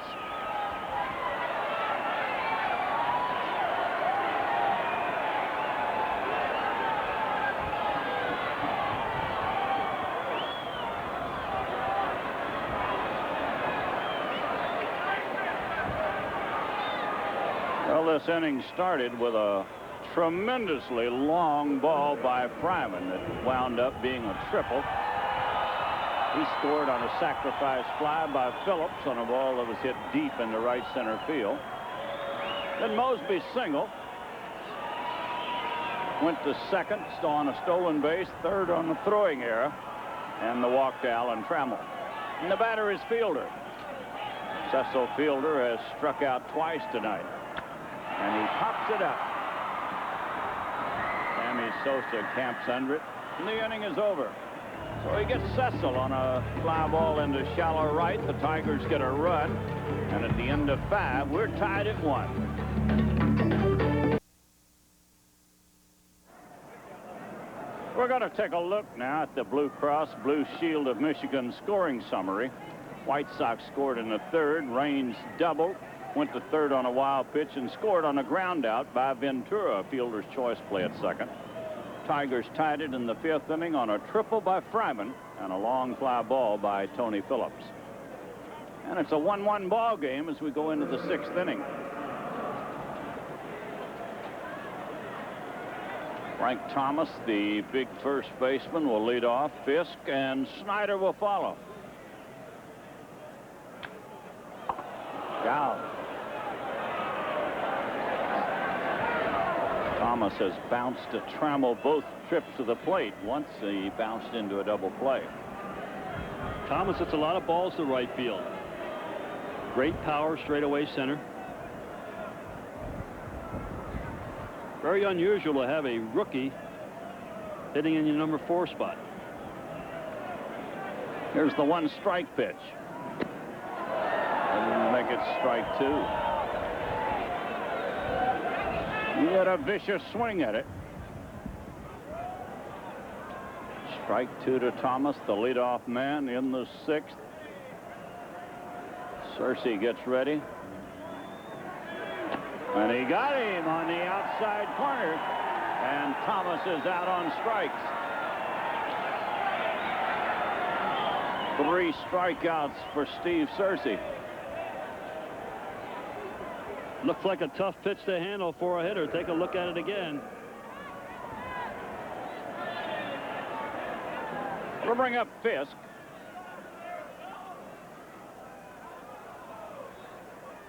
Frank Thomas thought it was outside. Carlton Fisk is 0 for 2. He's bounced out twice tonight. Last time with a runner at 3rd base. And the pitch outside.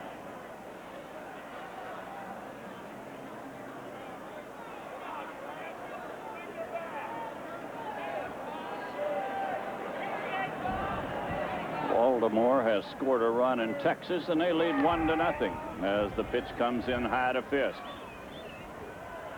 Ball 2, no strikes.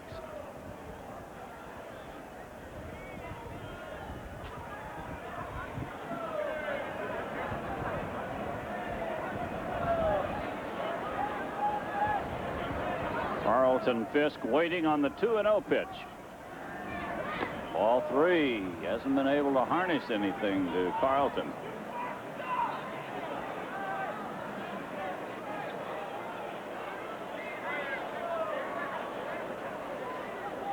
It's ball 3 and no strikes. He might swing. It's too low. Ball 4. So Fisk is on with a walk. That's the go-ahead run at first base with 1 out. And the batter will be Corey Snyder.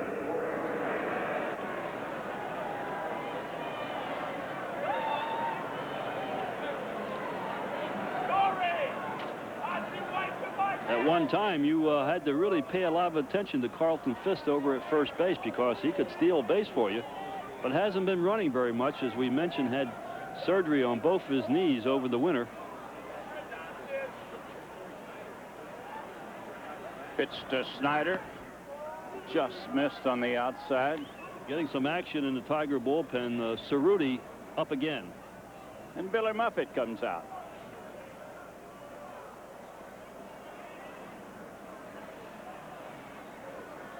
Billy Muffet is going to remind Searcy the Tigers have rallied to tie this ball game, and you got to hold them in.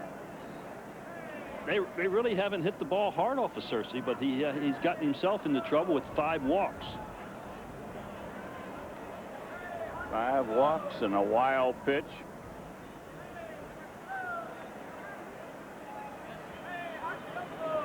Yankees in Kansas City tied at 3. At the end of 2, Minnesota leads California 4-0 at the end of 3.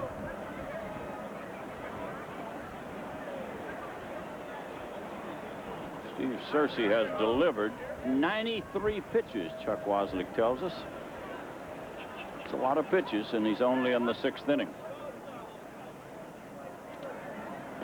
Snyder takes it low, and he's delivered 6 bad ones in a row.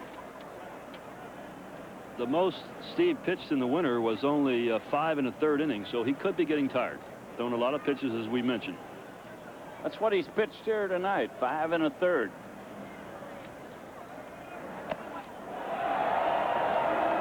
Gets it over, and it's ball 2 and strike 1.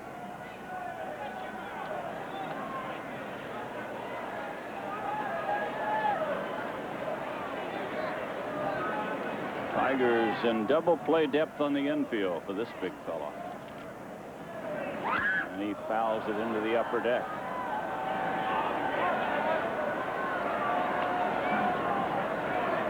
Ball 2 and strike 2. Snyder was safe on an error in the 2nd inning, struck out in the 4th. And he's got him set up for the strikeout.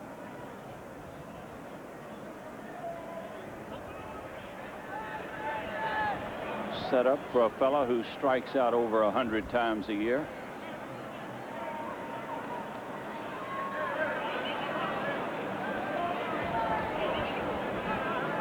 Ball 2 and strike 2. And he struck him out. He did just that, and he got him for the 2nd time tonight. Snyder might have helped him out a little bit. There's the straight changeup. Actually, a good pitch to hit up in the strike zone, but again, that's his strikeout pitch. Searcy does not strike many people out, and if he does, usually that's the pitch he'll strike you out on. And the batter is Sammy Sosa. Sammy has walked, bunted, and ran into the ball and was called out.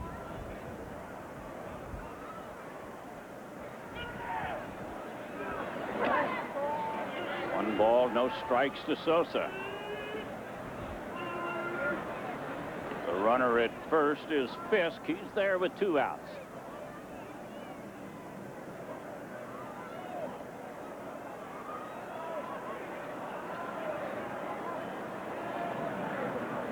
And the 1-0 pitch.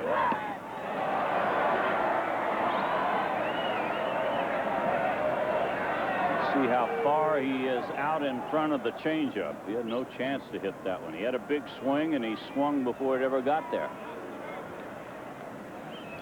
Sosa signed a professional contract when he was 16 years old. In fact, he signed on his 16th birthday. There's the runner at first. And a fly ball into center. It's a mile high, and Kyler waits for it to come down. We go to the bottom of the 6th. We're tied at 1.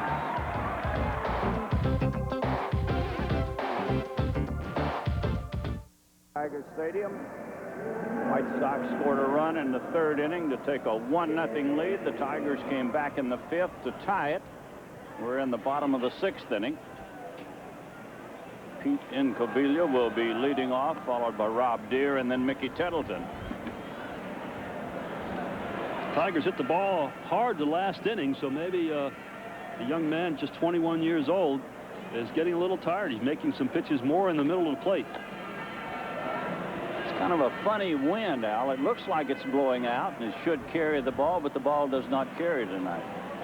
Well, Tigers hit some balls that looked like definitely were going to be home runs. One by Tony Phillips, and certainly the one by Travis Fryman looked like there was no question they were going to be home runs.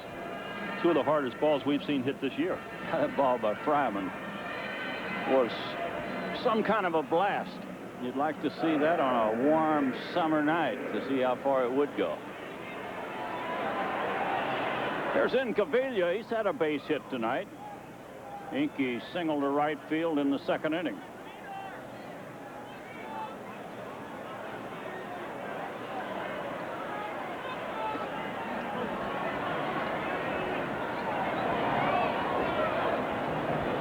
And the first pitch from Fernandez. It's a strike.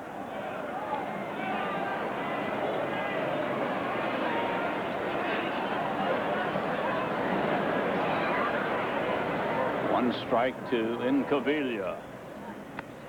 And the pitch is low. Incaviglia's moved a little off the plate than what we used to see him when with Texas. He used to pitch him inside a lot. Now it looks like they're trying to pitch him away.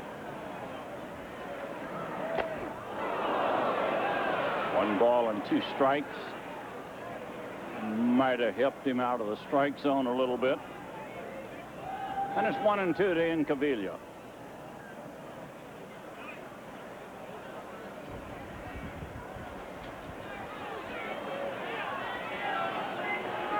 A good look at Alex Fernandez. And a bouncer up the middle. A base hit for Incaviglia. That's hit number 2 for Inky tonight.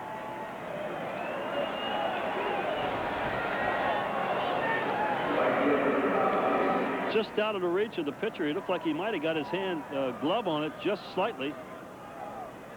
I don't know whether they've been able to throw Incaviglia out at first base, even if Fletcher did come up with the ball.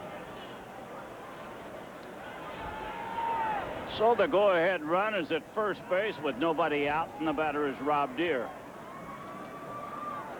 Well, I've never seen Rob Deere lay a bunt down, so I can't tell you whether he... There goes the base runner, and oh, he hit it hard, but foul.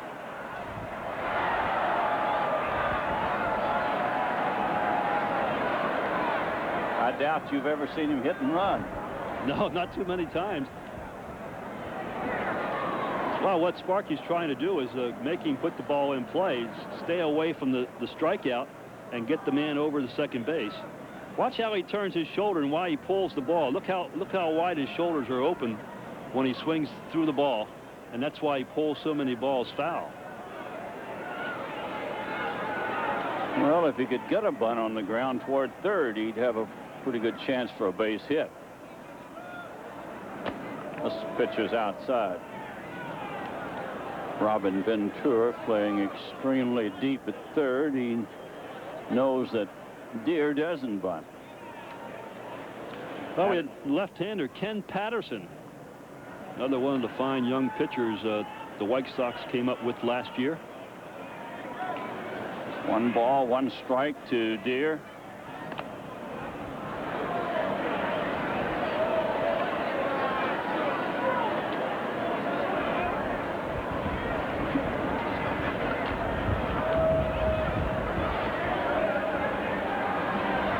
Deere waiting on the pitch from Fernandez, and he fouls it away. Jammed him pretty good with a fastball.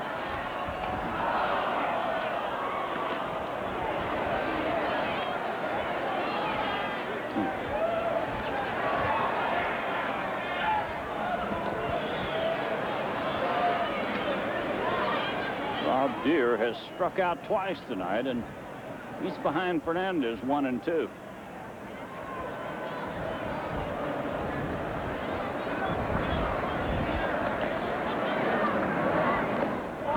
Stopped by Fisk.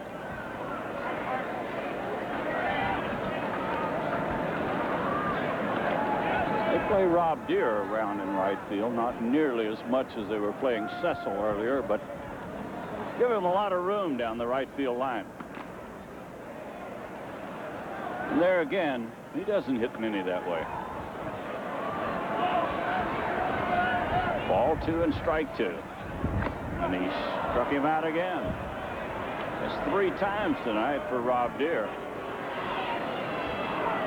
And 6 strikeouts on the evening. He's got Deere 3 times and Fielder twice. Good breaking ball that goes down and away. This ball's out of the strike zone, but Rob thinks too close to take. Tough pitch for somebody to hit that stands that far away from the plate. And the batter is Mickey Tettleton. Mickey's walked tonight and flied to left field.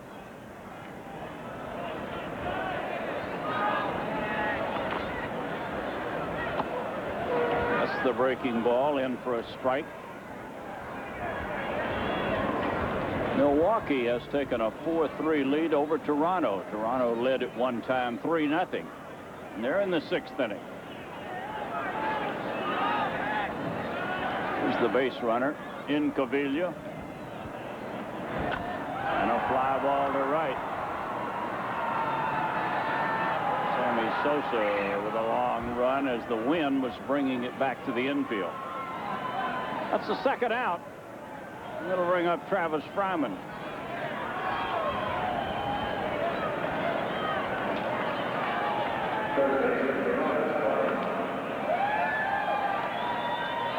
Travis Fryman tripled in the 5th inning and scored the tying run of this game.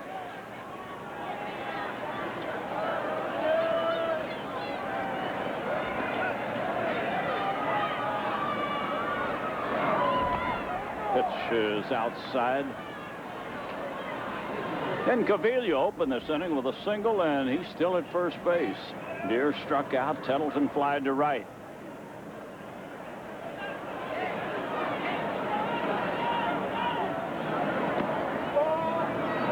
Makes it ball 2. Ball 2, no strikes.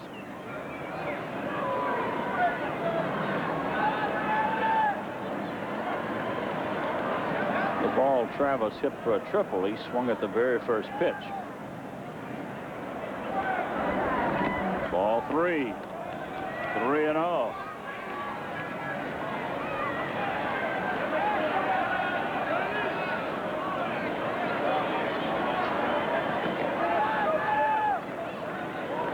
Ball 3, no strikes to Fryman.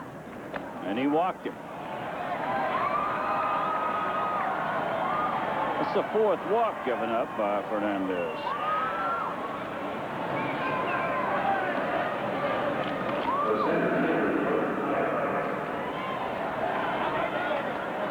Looking at the White Sox brain trust, they've got the bullpen going. A right-hander, Bremen. The left-hander is Patterson. And the batter will be Kyler. Milt Kyler with 2 on and 2 outs.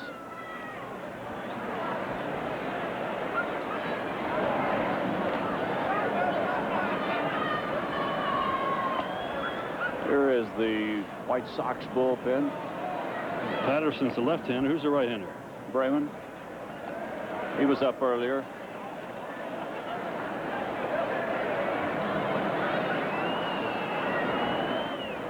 Draymond instead of Bremen. Draymond with a D. Pitch is low to Kyler. Kyler had a good spring, winning the center field job. Struggled a little bit here in the early season. They're shallow in the outfield, and Incaviglia will have to hurry on a base hit. Ground ball to shortstop. And Guillen goes to second, and the inning is over. At the end of 6, we're still tied at 1.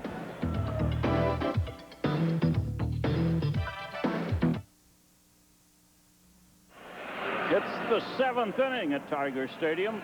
White Sox won and the Tigers won. Ozzie Guillen will be the leadoff man. The little shortstop is fouled out and walked tonight. Guillen, Fletcher, and Tim Raines. John Cerruti continues to throw in the Tiger bullpen. That means they're not going to go very much longer with Steve if he gets in any trouble at all. He's pitched, they've thrown a lot of pitches. This is the longest he's pitched. Only pitched 5 1/3 innings. Was the most he pitched in spring training. The pitch to Guillen. He pops it up. It's going to be in play. Mickey Tettleton puts it away, and there's 1 out here in the 7th.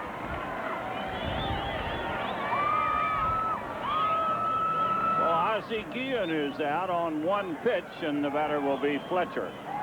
Just getting the attendance figures. 10,847. Good crowd on a cold night in Detroit. And it's cold. It's getting colder. There's Scott Fletcher. He's bounced out and struck out tonight.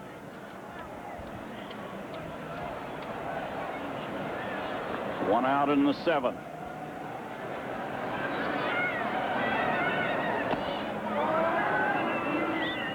One ball, no strikes to Scotty.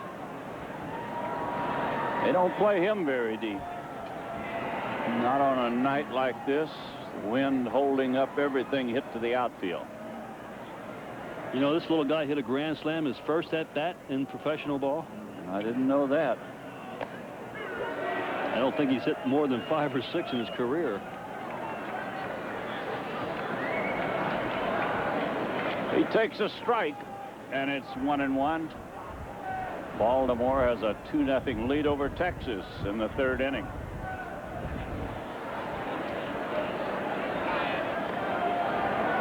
Here's the 1-1 pitch. He fouls it away. Makes it 1-2.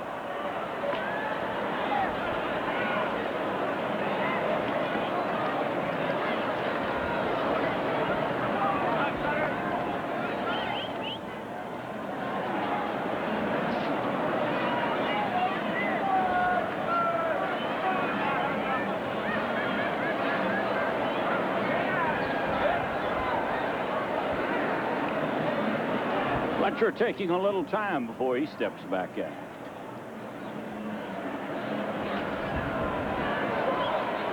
Steve Searcy's been in a lot of trouble tonight, but he's pitched an outstanding game. Delivers low, and the count goes even at 2-2. Ball 2 and strike 2 to Fletcher. Tim Raines will bat next.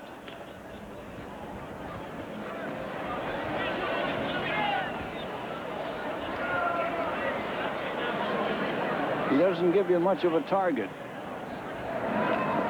Fouls this one away. Little guy Fletcher hits out of a low crouch. That was the pitch Searcy wanted. That was the straight changeup that got Scott Fletcher to strike out in the 5th inning. Very seldom you throw 2 changeups in a row. And we'll see. He does, and he check swings at the first base. Cecil will make the play, and Fletcher is out. 2nd out of the inning, and it'll bring up the leadoff man, Tim Raines.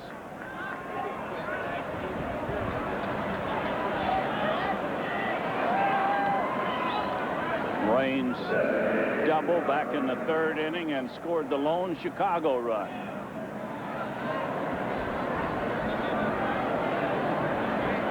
He's batting at .083 here in the young season.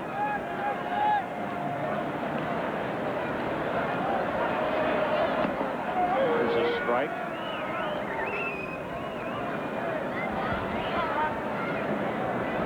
One strike to Tim Raines.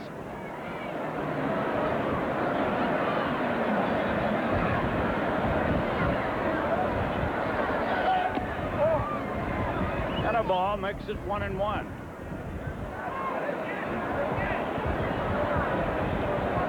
1 ball, 1 strike. They shade him a little bit toward right field. Deer in rather shallow in right.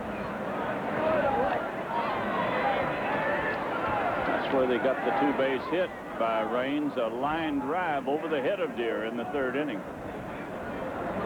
Raines not much of a home run hitter, but he played in the big ballpark up in Montreal. He had 9, so that's a pretty good number for a leadoff hitter. And he hits it foul past 3rd base.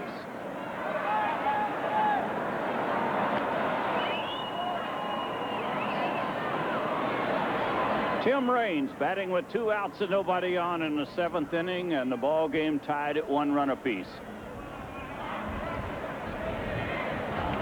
The starting pitcher still in there, Steve Searcy for the Tigers. Alex Fernandez for Chicago. He's got a chance to strike him out. He might be throwing a changeup.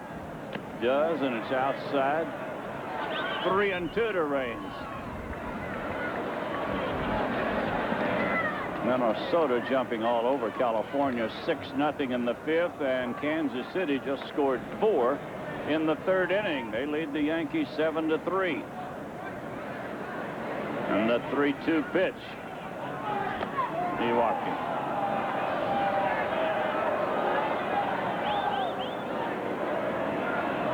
Tim Raines gets a 2-out walk, and the batter will be Lance Johnson.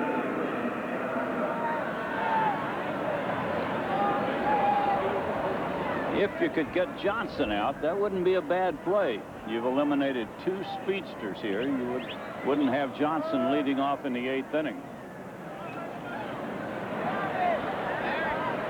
Tim Raines puts a special glove on. He's had trouble when he slides, that he jams at the wrist. So he puts a protective glove or something on his wrist.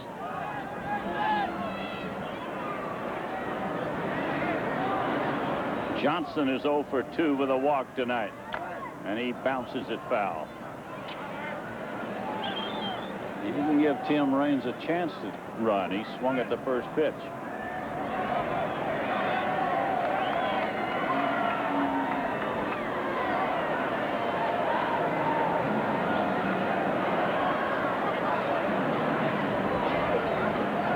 They keep an eye on Raines. He will run, and they know it.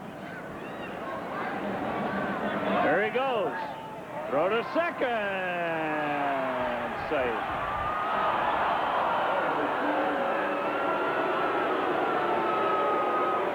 Tigers did it about as well as you could.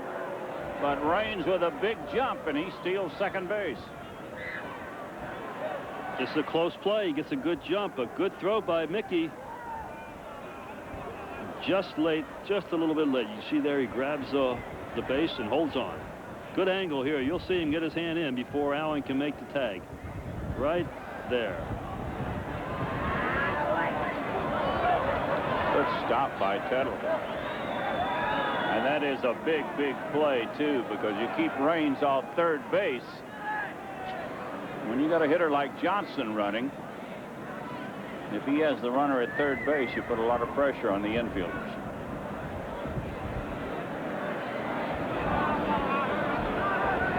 Tim Raines getting his first stolen base in the American League. And a bouncer to second. This is a big inning for the Tigers. Tony Phillips almost threw it away. They eliminate Johnson as the leadoff man in the 8th. We go to the bottom of the 7th, tied at 1. Going for the prize tonight is Beverly Alicio from Redford, Michigan.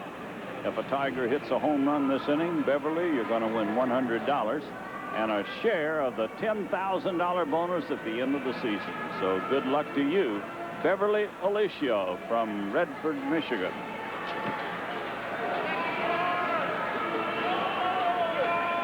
Tony Phillips will lead it off. Phillips, Mosby, and Trammell in the 7th for the Tigers. We're tied at 1 on this Friday night in Detroit.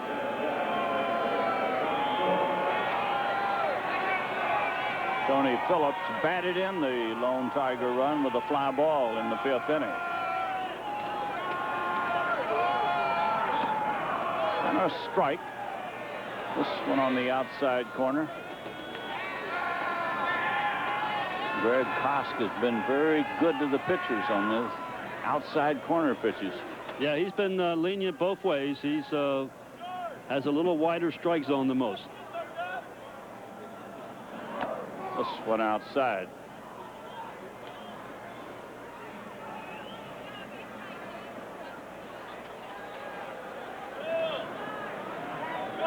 White Sox scored first, a run in the 3rd. Tigers tied it in the 5th. And we're in the 7th. Fernandez ready.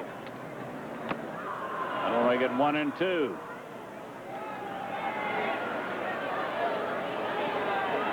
Well, you got to go back a long ways to remember a youngster with pinpoint control like this one.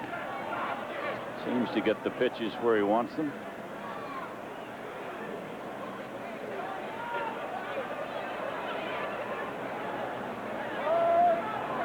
It's 1-2 to Tony.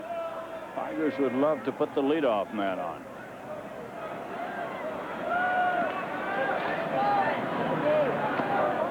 That's the breaking ball low. Ball 2 and strike 2.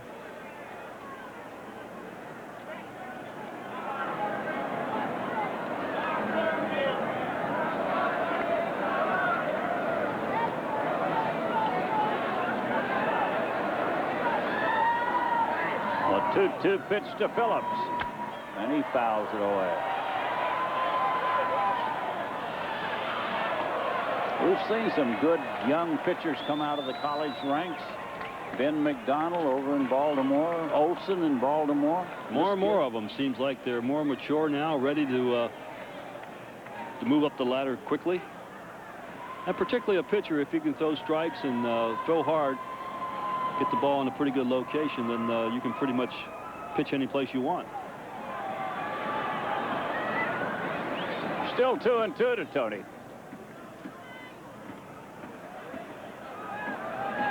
Tigers put the leadoff man on base in the 5th and again in the 6th inning. This one's high, ball 3. Ball 3, strike 2.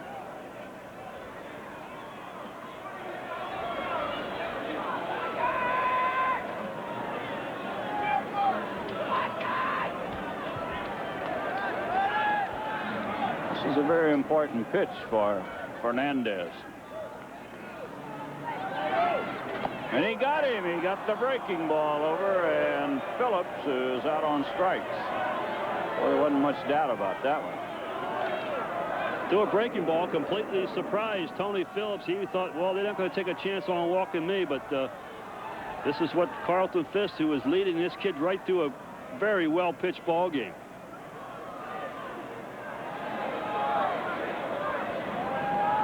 The batter is Mosby, who singled his last time up. He's been on twice tonight, once on an error.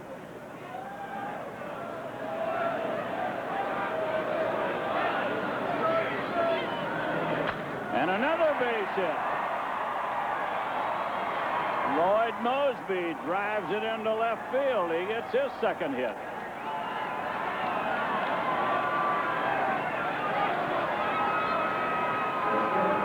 Lloyd loves that ball out over the plate. Take a look at it again and look him reach out and get that ball out over the plate. He's able to get that arm, those arms extended, and that's when he's at his best, when he's hitting the ball hard to left field. And the batter is Trammell, who's walked twice tonight. He's 0 for 1 officially. They've been walking Trammell, pitching to Cecil, and it's worked very well tonight so far.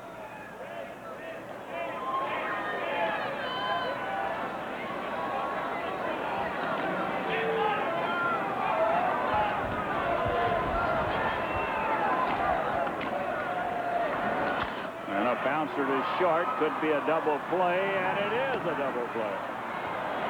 Trammell hit it tailor-made to Guillen at shortstop, and we go to the 8th, still tied at 1.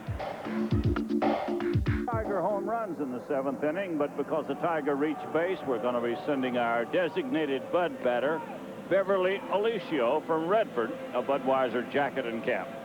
Now, if you'd like to enter, you send your name, address, and phone number to Bud Batter's Box, Post Office Box 12258, St. Louis, Missouri 63157, and you must be 21 or older to enter. We are tied at 1 in the 8th inning. Two youngsters locked in a pitcher's duel. White Sox in the 8th inning will be sending up Ventura, Thomas, and Fisk.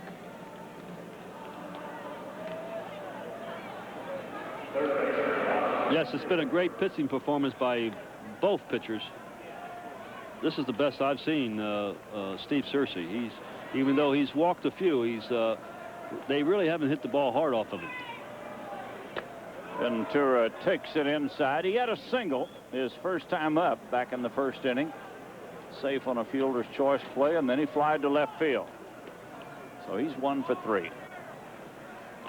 Ball 2. Ball 2, no strikes.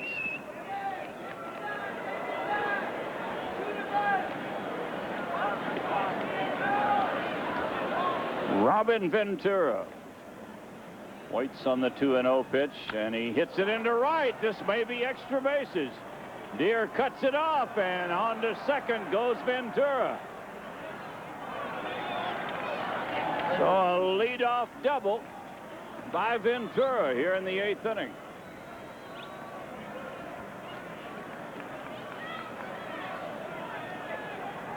Steve Searcy falls behind, and he has to gun it right in there. Right on the tip of the glove of Rob Deere. Has a little bit of trouble with it, but 2-base hit. We're going to get a base runner. That's Joey Cora. We're going to get a new pitcher. Mike Henneman. Great pitching performance by Steve Searcy. Really outstanding job. Tigers just unable to score some runs. Sparky Anderson makes the pitching change for Mike Henneman, trying to keep the White Sox off the board, give the Tigers batters another chance to get ahead in this ball game. And while there's a break in the action, we're going to pause for these messages on the Tiger Baseball Network.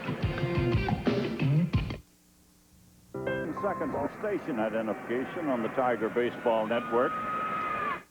Hello, I'm Bill O'Reilly. Please join me weekdays on Inside Edition. On the inside, it's a whole different story.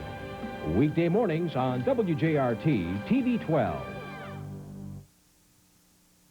And the new pitcher is Mike Henneman. He'll be making his 3rd appearance in this young season. He's pitched just 3 innings, allowed 2 hits, has not allowed a run. He's walked 1 and struck out 3.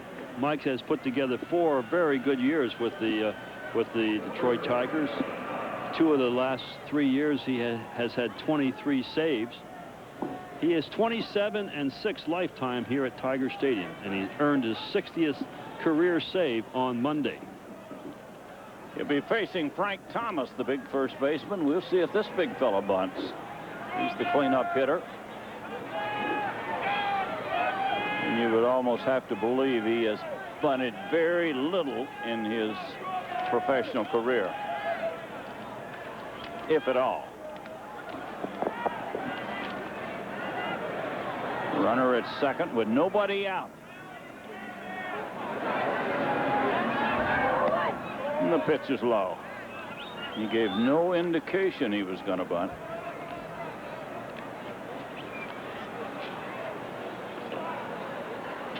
Runner at second is Joey Cora, C-O-R-A.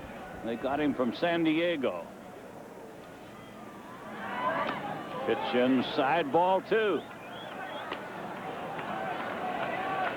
Ball 2, no strikes. The next guy can bunt, Fisk.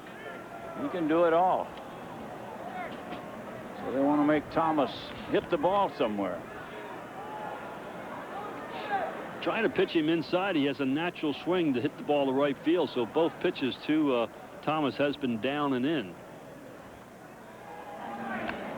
Check swing, and it's fouled away.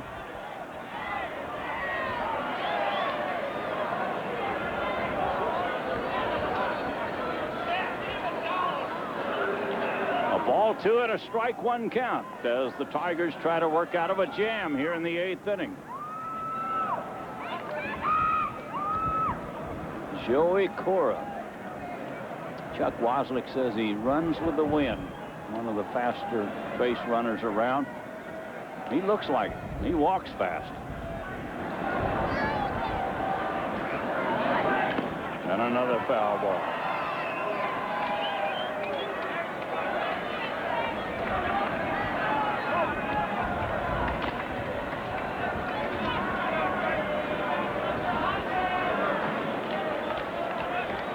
Ball 2 and strike 2 to the big first baseman, Frank Thomas.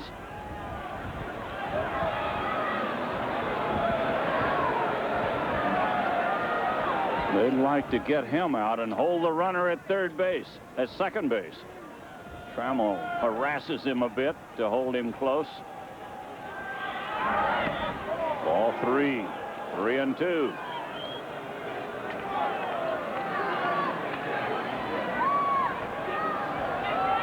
Jerry Don Gleaton is throwing in the bullpen for the Tigers.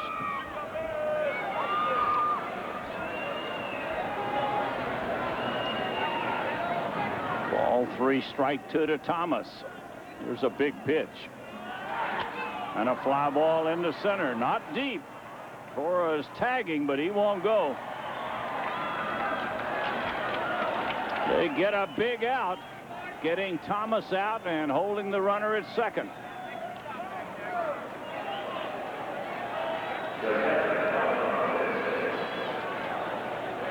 And the batter is Carlton Fisk.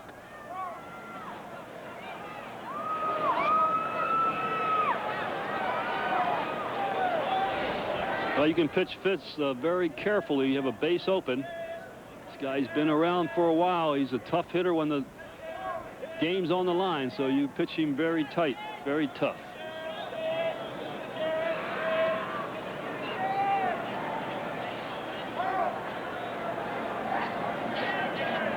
Kaline gets ready. And he swings at a bad pitch.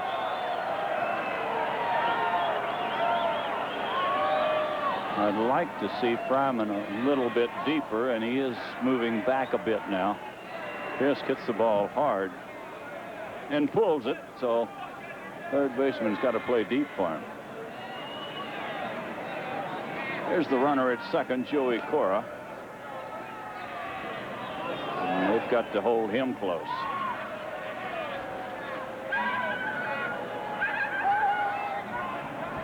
Time call by Fisk.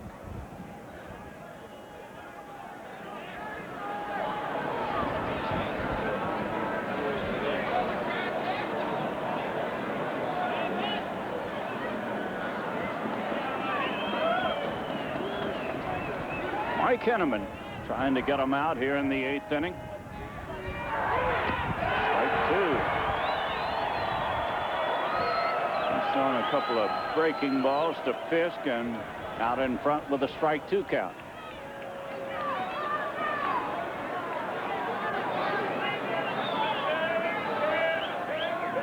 This inning started with a double by Ventura. Cora went in to run for him. Frank Thomas flied into shallow center. They hold the runner at second. Now it's strike 2 to Fisk.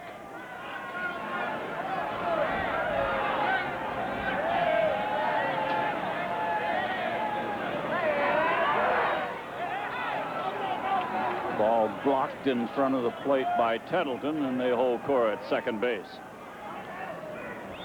Good job of catching by Tettleton.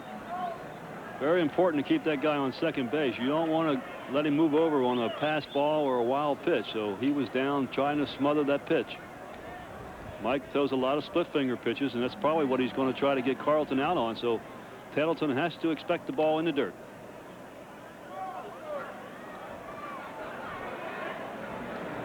It's a ball and 2 strikes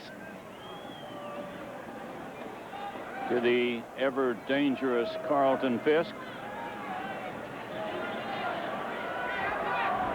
He's 0 for 2 tonight with a walk. And another good play by Tettleton.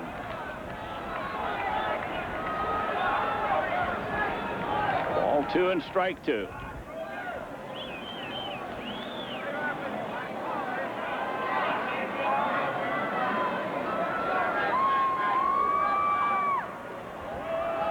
They've got the battle going on now, and both the hitter and the pitcher taking a lot of time.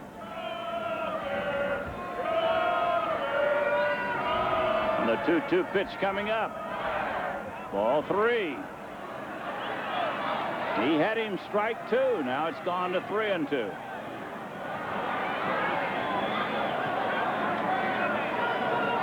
Corey Snyder is in the on-deck circle. I have a feeling Snyder's not going to bat.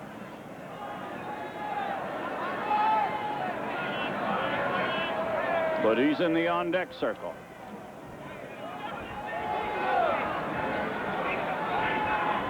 Ball 3, strike 2 to Fisk. Here's the pitch. And a base hit into left. That'll get the run in. Cora will score, and the White Sox take the lead.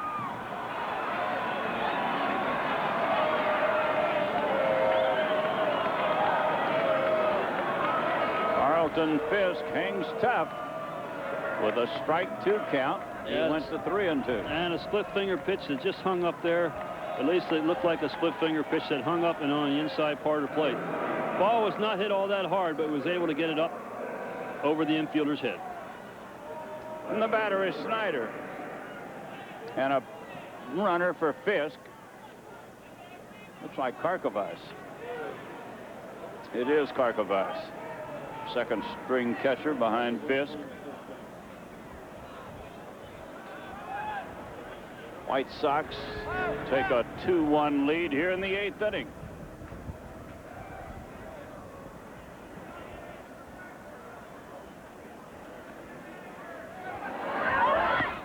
Pitch is over but low to Snyder. Corey Snyder has struck out a couple of times tonight. He's 0 for 3. See the base runner, Karkovice, at first base. And a base hit into right. Karkovice will stop at second.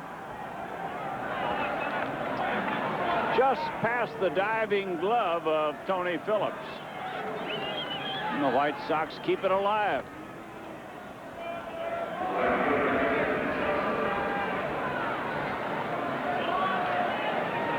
This ball, only reason this ball is a base hit is that they were shortened up with a possible double play, and it's just out of the reach of Tony at second base.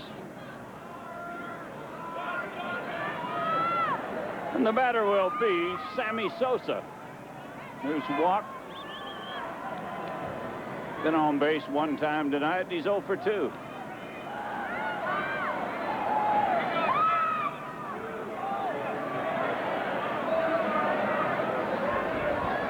A double and 2 singles here in the 8th inning by the White Sox. And the pitch to Sosa. It's a ball. 1 ball, no strikes. Sammy Sosa had 2 home runs on opening day in Baltimore. And batted in 5 runs, as Al told you a moment ago.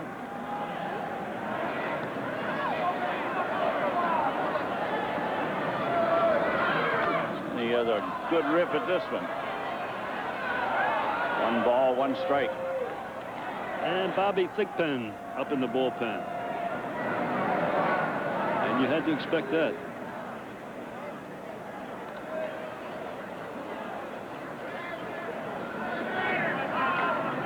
The way he's hurrying up, it looks like he might be coming on in the 8th inning. Ball gets away, and they're going to move up. Snyder didn't see it in time. He didn't move up. But on to third base went Karkovice.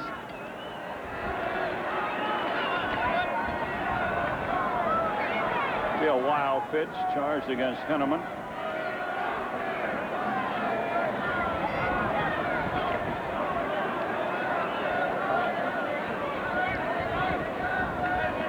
So they have him at first and third with 1 out.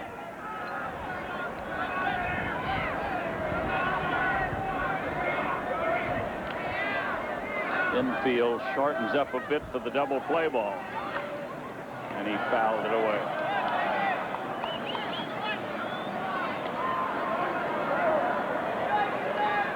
Kansas City now leads the Yankees 8-4 in the 4th inning. Minnesota 6-0 over California in the 6th. And in the 8th inning in Toronto, Milwaukee leads by 1. Henneman needs a strikeout here to hold the runner at third base. And he gets it.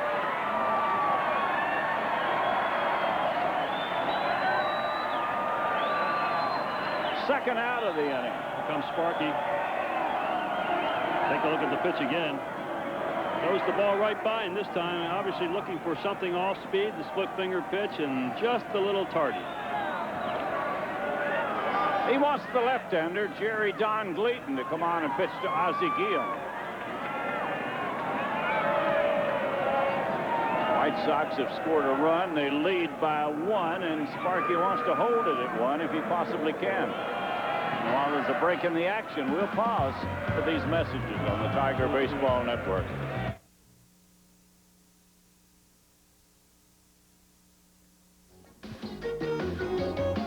This copyrighted telecast is presented by the authority of the Detroit Baseball Club and is intended solely for the private, non-commercial use of our audience. Any use or reproduction of this game without the written consent of the Detroit Baseball Club is prohibited. The announcers for these telecasts are selected by the Detroit Baseball Club and WDIV and are compensated by WDIV.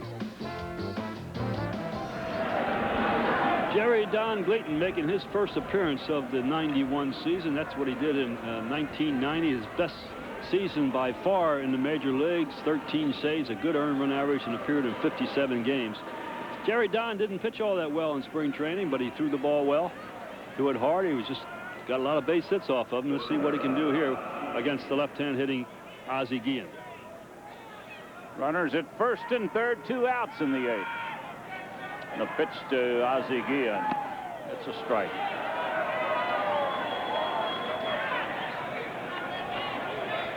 Guillen is 0 for 2 tonight with a walk.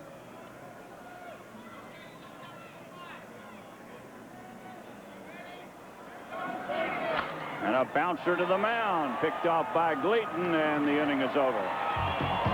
White Sox get a run. We go to the bottom of the 8th. Chicago 2, Detroit 1.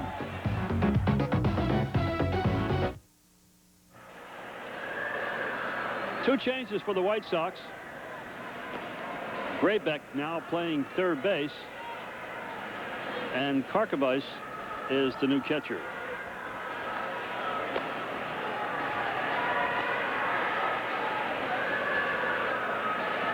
And it's a 2-1 ball game. The White Sox taking the lead over the Tigers. Cecil Fielder will lead it off in the bottom of the 8th inning, followed by Incaviglia and then Rob Deere.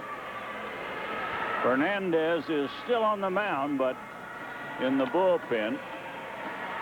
Bobby Thigpen, the ace, continues to loosen up. Well, they'd like to see Fernandez get through this inning, because usually they only like to use Thigpen for 1 inning.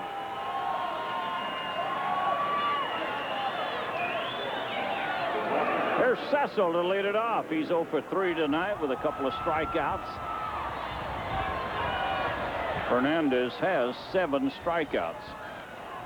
5 of those belong to Deere and Fielder. He's hit .444 leading off in the late innings. A strike from Fernandez.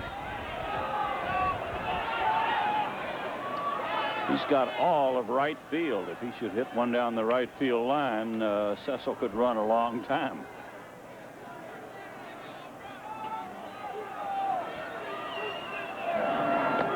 Strike 2. He hasn't had much luck with Fernandez. Alex has been able to get out in front of him. Keeps the ball on the outside part of the plate and throws it right by him.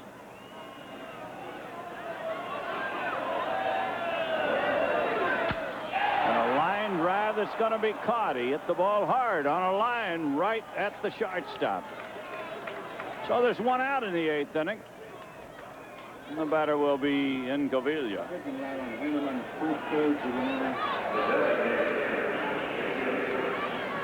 hits, no run, 1 strikeout, 1 out. Incaviglia's had a couple of hits tonight. 2 for 3.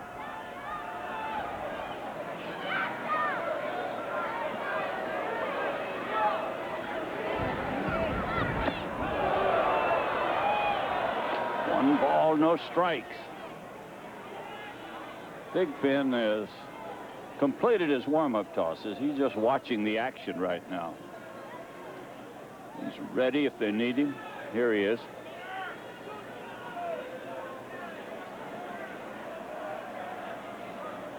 Pitch coming up to Incaviglia. Outside, ball 2.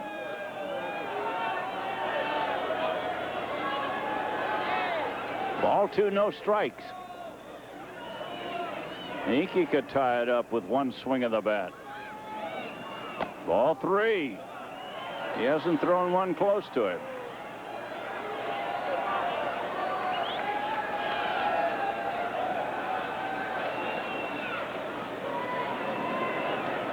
Thigpen starts to throw again. Ball 3, no strikes. And we'll make it 3-1.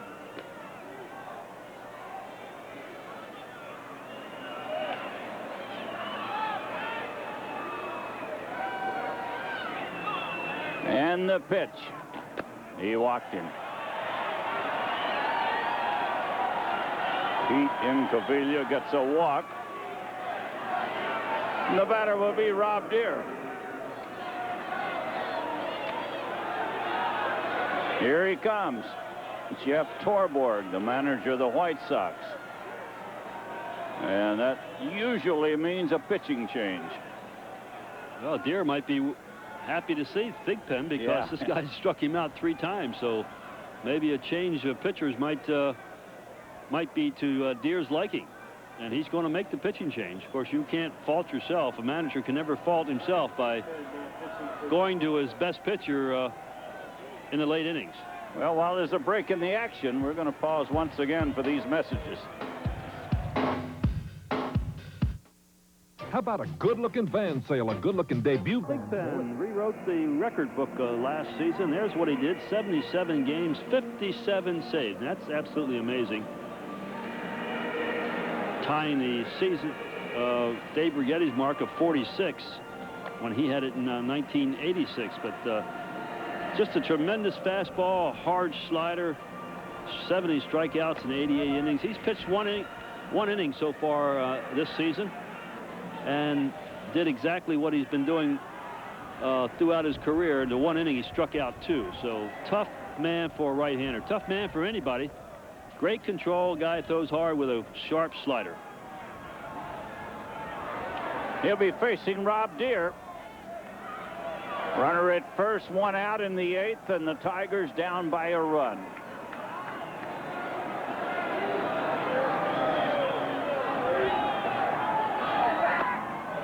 One ball, no strikes to Deere. Thigpen with that short sweatshirt, no sleeves, on a very cold night. He taps it to the mound, goes to second, and that's all. Rob Deere had checked his swing, and he bounced it right back to the mound. So I'll leave it up to Mickey Tettleton.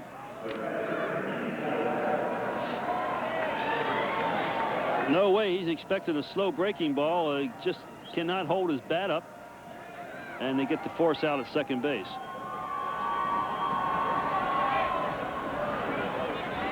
Here's Tettleton. Mickey looking for his first hit tonight. And the pitch is outside.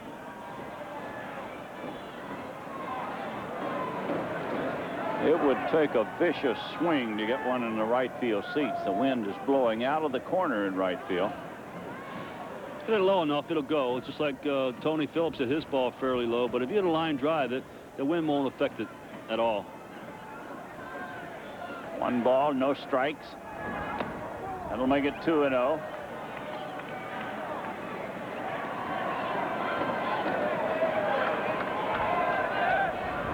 So he should get a good pitch to hit. Ball 2, no strikes. Runner at first, 2 outs. Up the breaking ball. He didn't have that when he first came up. He just threw hard and harder.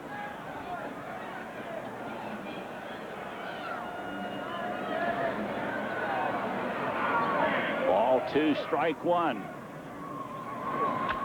And a fly ball to center. That'll get him out of it. Johnson is there. And at the end of 8, the White Sox 2 and the Tigers 1.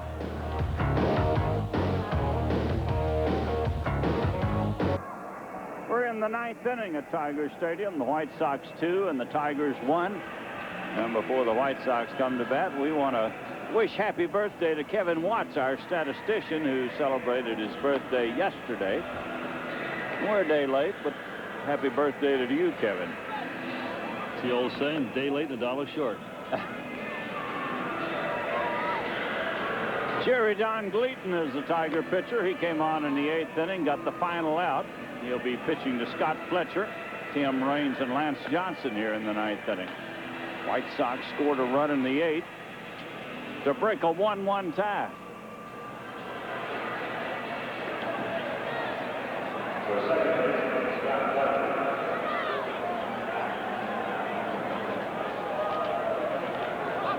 Scott Fletcher is 0 for 3 in this ball game.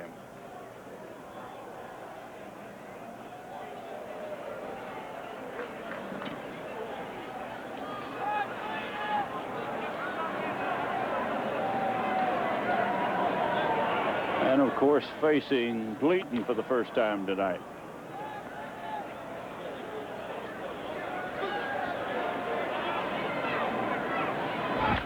There's a fly ball to right. Deere on the run, and he'll catch it in right center field.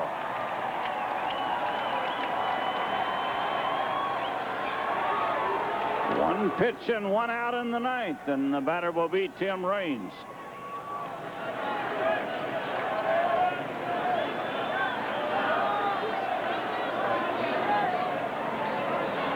This fellow's been on base 3 times tonight. He had a double in the 3rd inning and scored the first run of the game, and he's walked a couple of times. They got him out his first time at bat, and that's been it.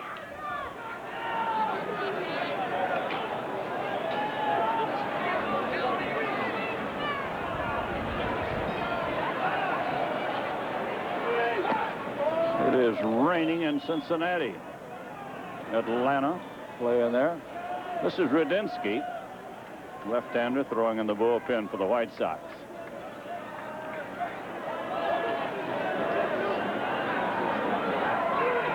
And a strike to Raines makes it 1-1.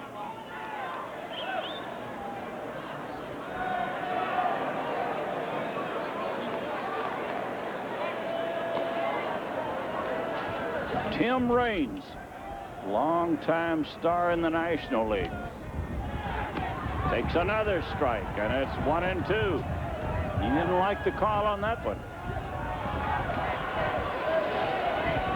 Greg Kosk says it's been a long night, and it's cold, and you better start swinging. He's been pretty consistent. He has a little wide strike zone, but he's been that way with both sides. And a fly ball to right. Back goes Deere. On the warning track, he'll catch it. Well, Raines is out, second out of the inning, and leaves it up to Johnson. Lance Johnson.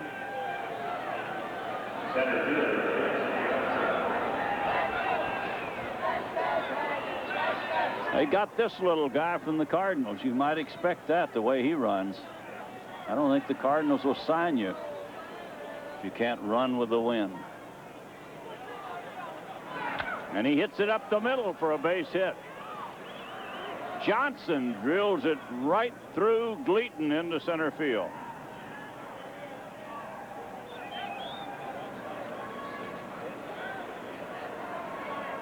The batter is Graybeck, who will be batting for the first time tonight.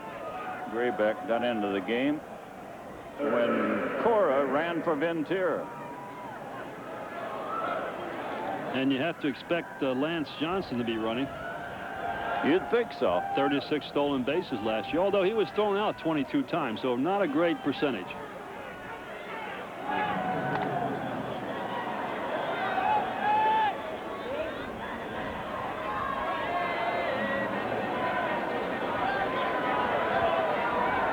He gets the big lead at first base.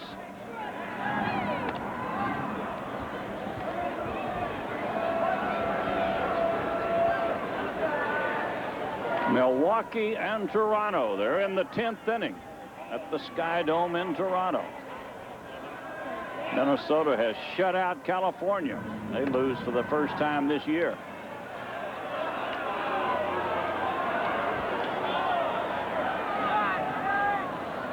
Runner is Johnson, who's getting the big lead, and he looks like he wants to run. And he got away with a quick pitch. 1 ball, no strikes to Graybeck. White Sox thought he balked. Ken Kaiser laughing at first base as Barry Foote was talking to him.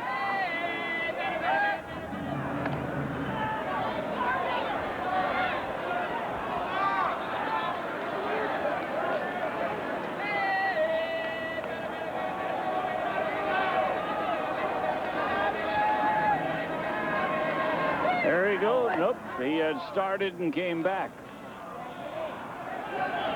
Tell you, Gleaton is getting in a bit of trouble, worrying more about Johnson. He is the hitter. And what he's doing when he's delivering the ball, he's just not taking a high leg kick, and it gives the impression that he's quick pitching, but all he's doing is not lifting the leg up as high as he normally does. It's ball 2 and no strikes. And a strike makes it 2-1.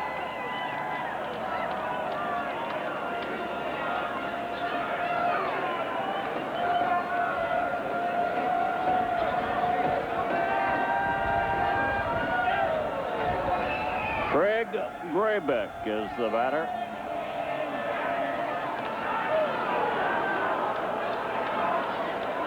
So he could almost beat the throw to second base if he goes on the first move, because Cecil doesn't throw the ball that hard.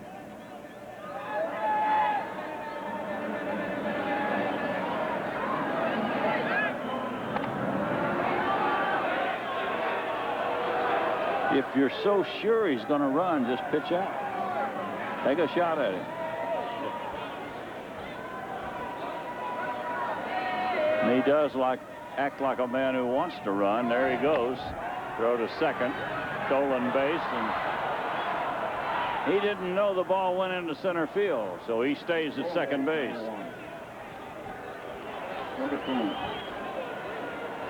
Stolen base for Lance Johnson. So he just runs the ball.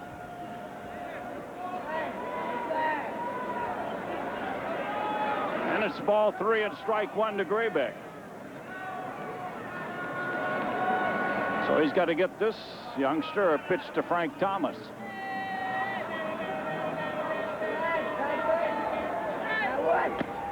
And he walked him. Well, that's what speed can do for you. He can upset the pitcher, the infielders, everybody, as they concentrate more on the runner than they did the hitter.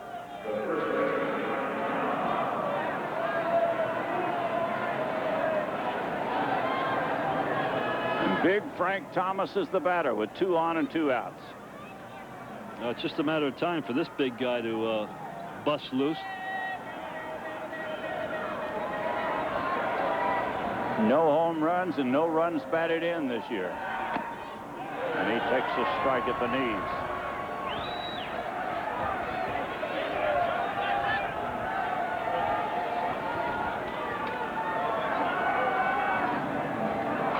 Johnson, the runner at second. Graybeck at first. 2 outs. The 1-strike pitch coming to Frank Thomas. Makes it 1-1.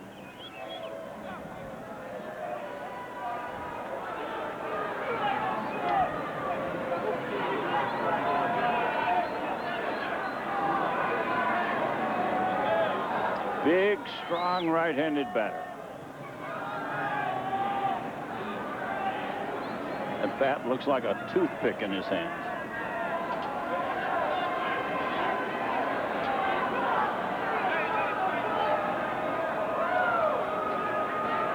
There's the 1-1 pitch. Exit 1 and 2.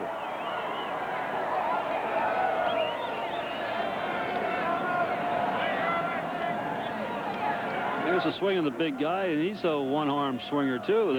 He's got everybody on this ball club swinging with one arm over here. He's got that Walt Herniak swing.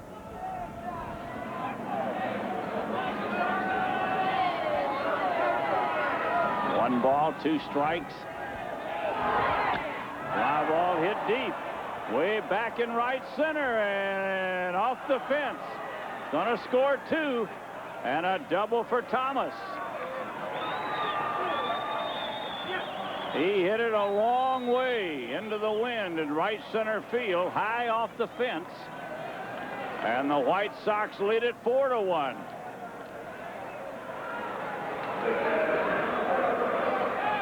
Well, his natural swing is hitting the ball the opposite way, and again, we say right into the teeth of the wind. That ball hit high on the fence right at the 370 mark.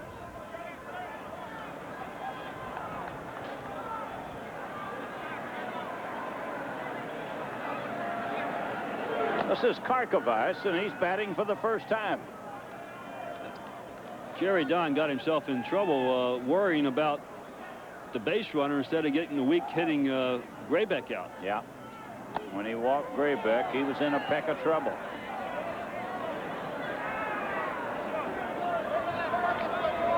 He got the first 2 batters this inning. Then a single by Johnson, a walk to Graybeck, and a double by Thomas.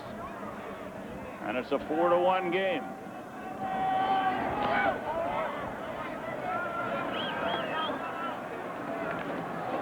It's 1-2 to Karkovice. Ron Karkovice.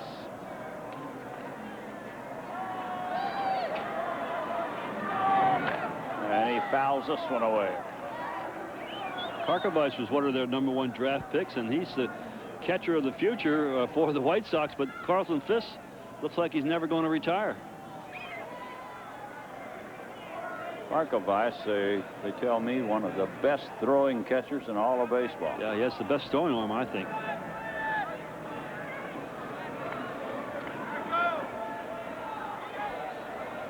It's 1-2 as Gleaton delivers. Goes even at 2-2.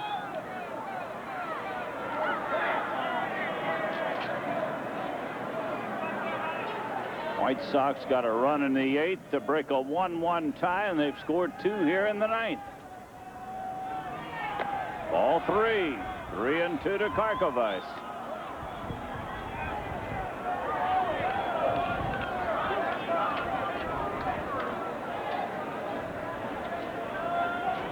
Jerry Don Gleaton trying to get him out in the 9th inning. And he does. We go to the bottom of the 9th. The White Sox 4 and the Tigers 1.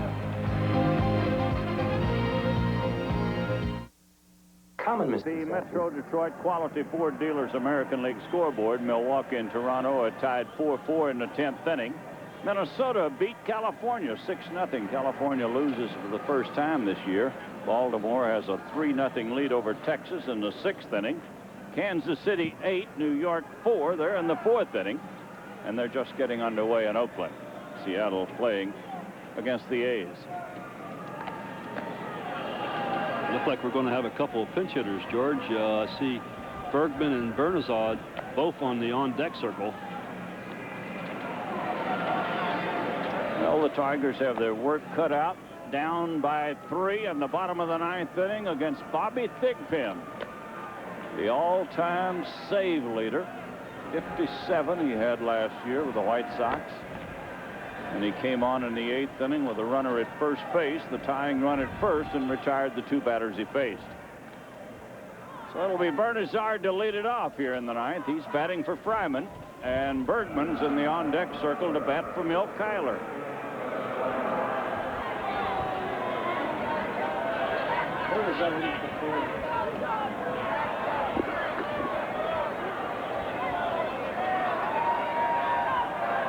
Tony Bernazard, the leadoff man. No pitch from Thigpen. He fouls it away, and it's 1 strike. Tigers' only run in this game came in the 5th inning on a leadoff triple by Travis Fryman and a sacrifice fly by Tony Phillips.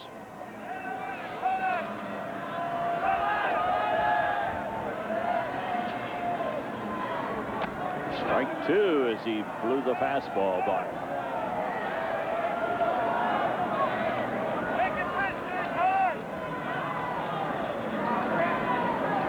Bobby Thigpen gets ready. And he bounces it foul.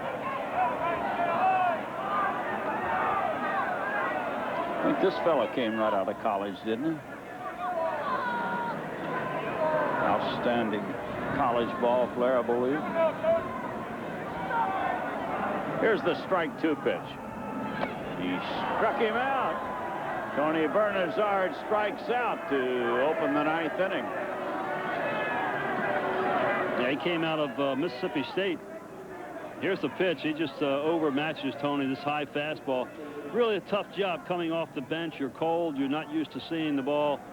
And this guy just running back, throwing the ball about 92, 94 miles an hour. And tough job. He had a couple pretty good teammates. He played with Will Clark and Rafael Palmeiro on the same team. Mississippi State had a great, great team at that time. They still do. They have a fine baseball program there. There's Bergman. Dave Bergman batting with one out. And he takes a strike.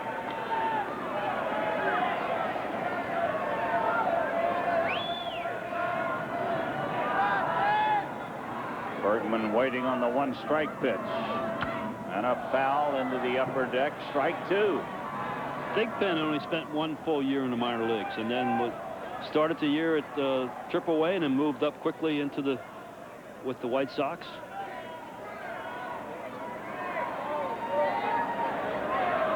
Here's the strike two pitch. Fly ball down the line and left.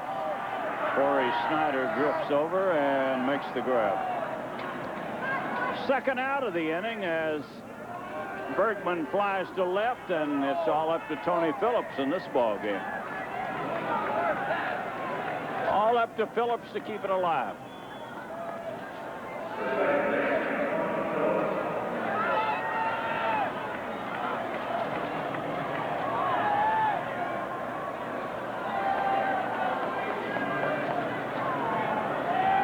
Tony has batted in the only Tiger run tonight. He's 0 for 3 in the game.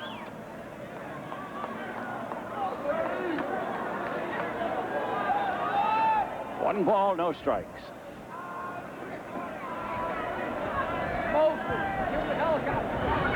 There's a drive to right. It's going to be caught. No! Sosa almost let it get over his head, but he reached up to get it. The Tigers go out 1-2-3 in the ninth against Thigpen. The final score of the ball game, the White Sox 4, the Tigers 1, and we'll be right back. Budweiser Tiger player of the game is Steve Searcy tonight in a losing cause, and he was the losing pitcher. He pitched strong into the 8th inning. It was a 1-1 ball game. He gave up a double, later scored off Henneman to provide the winning run, but our Tiger Budweiser player of the game is Steve Searcy, so our congratulations to him, the Tiger player of the game.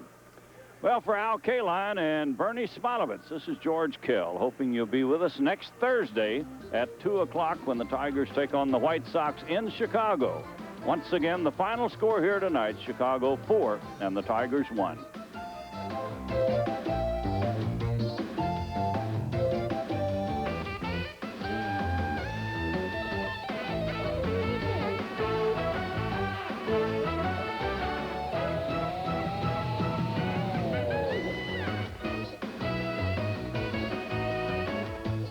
Tigers Baseball, brought to you by Busch Beer.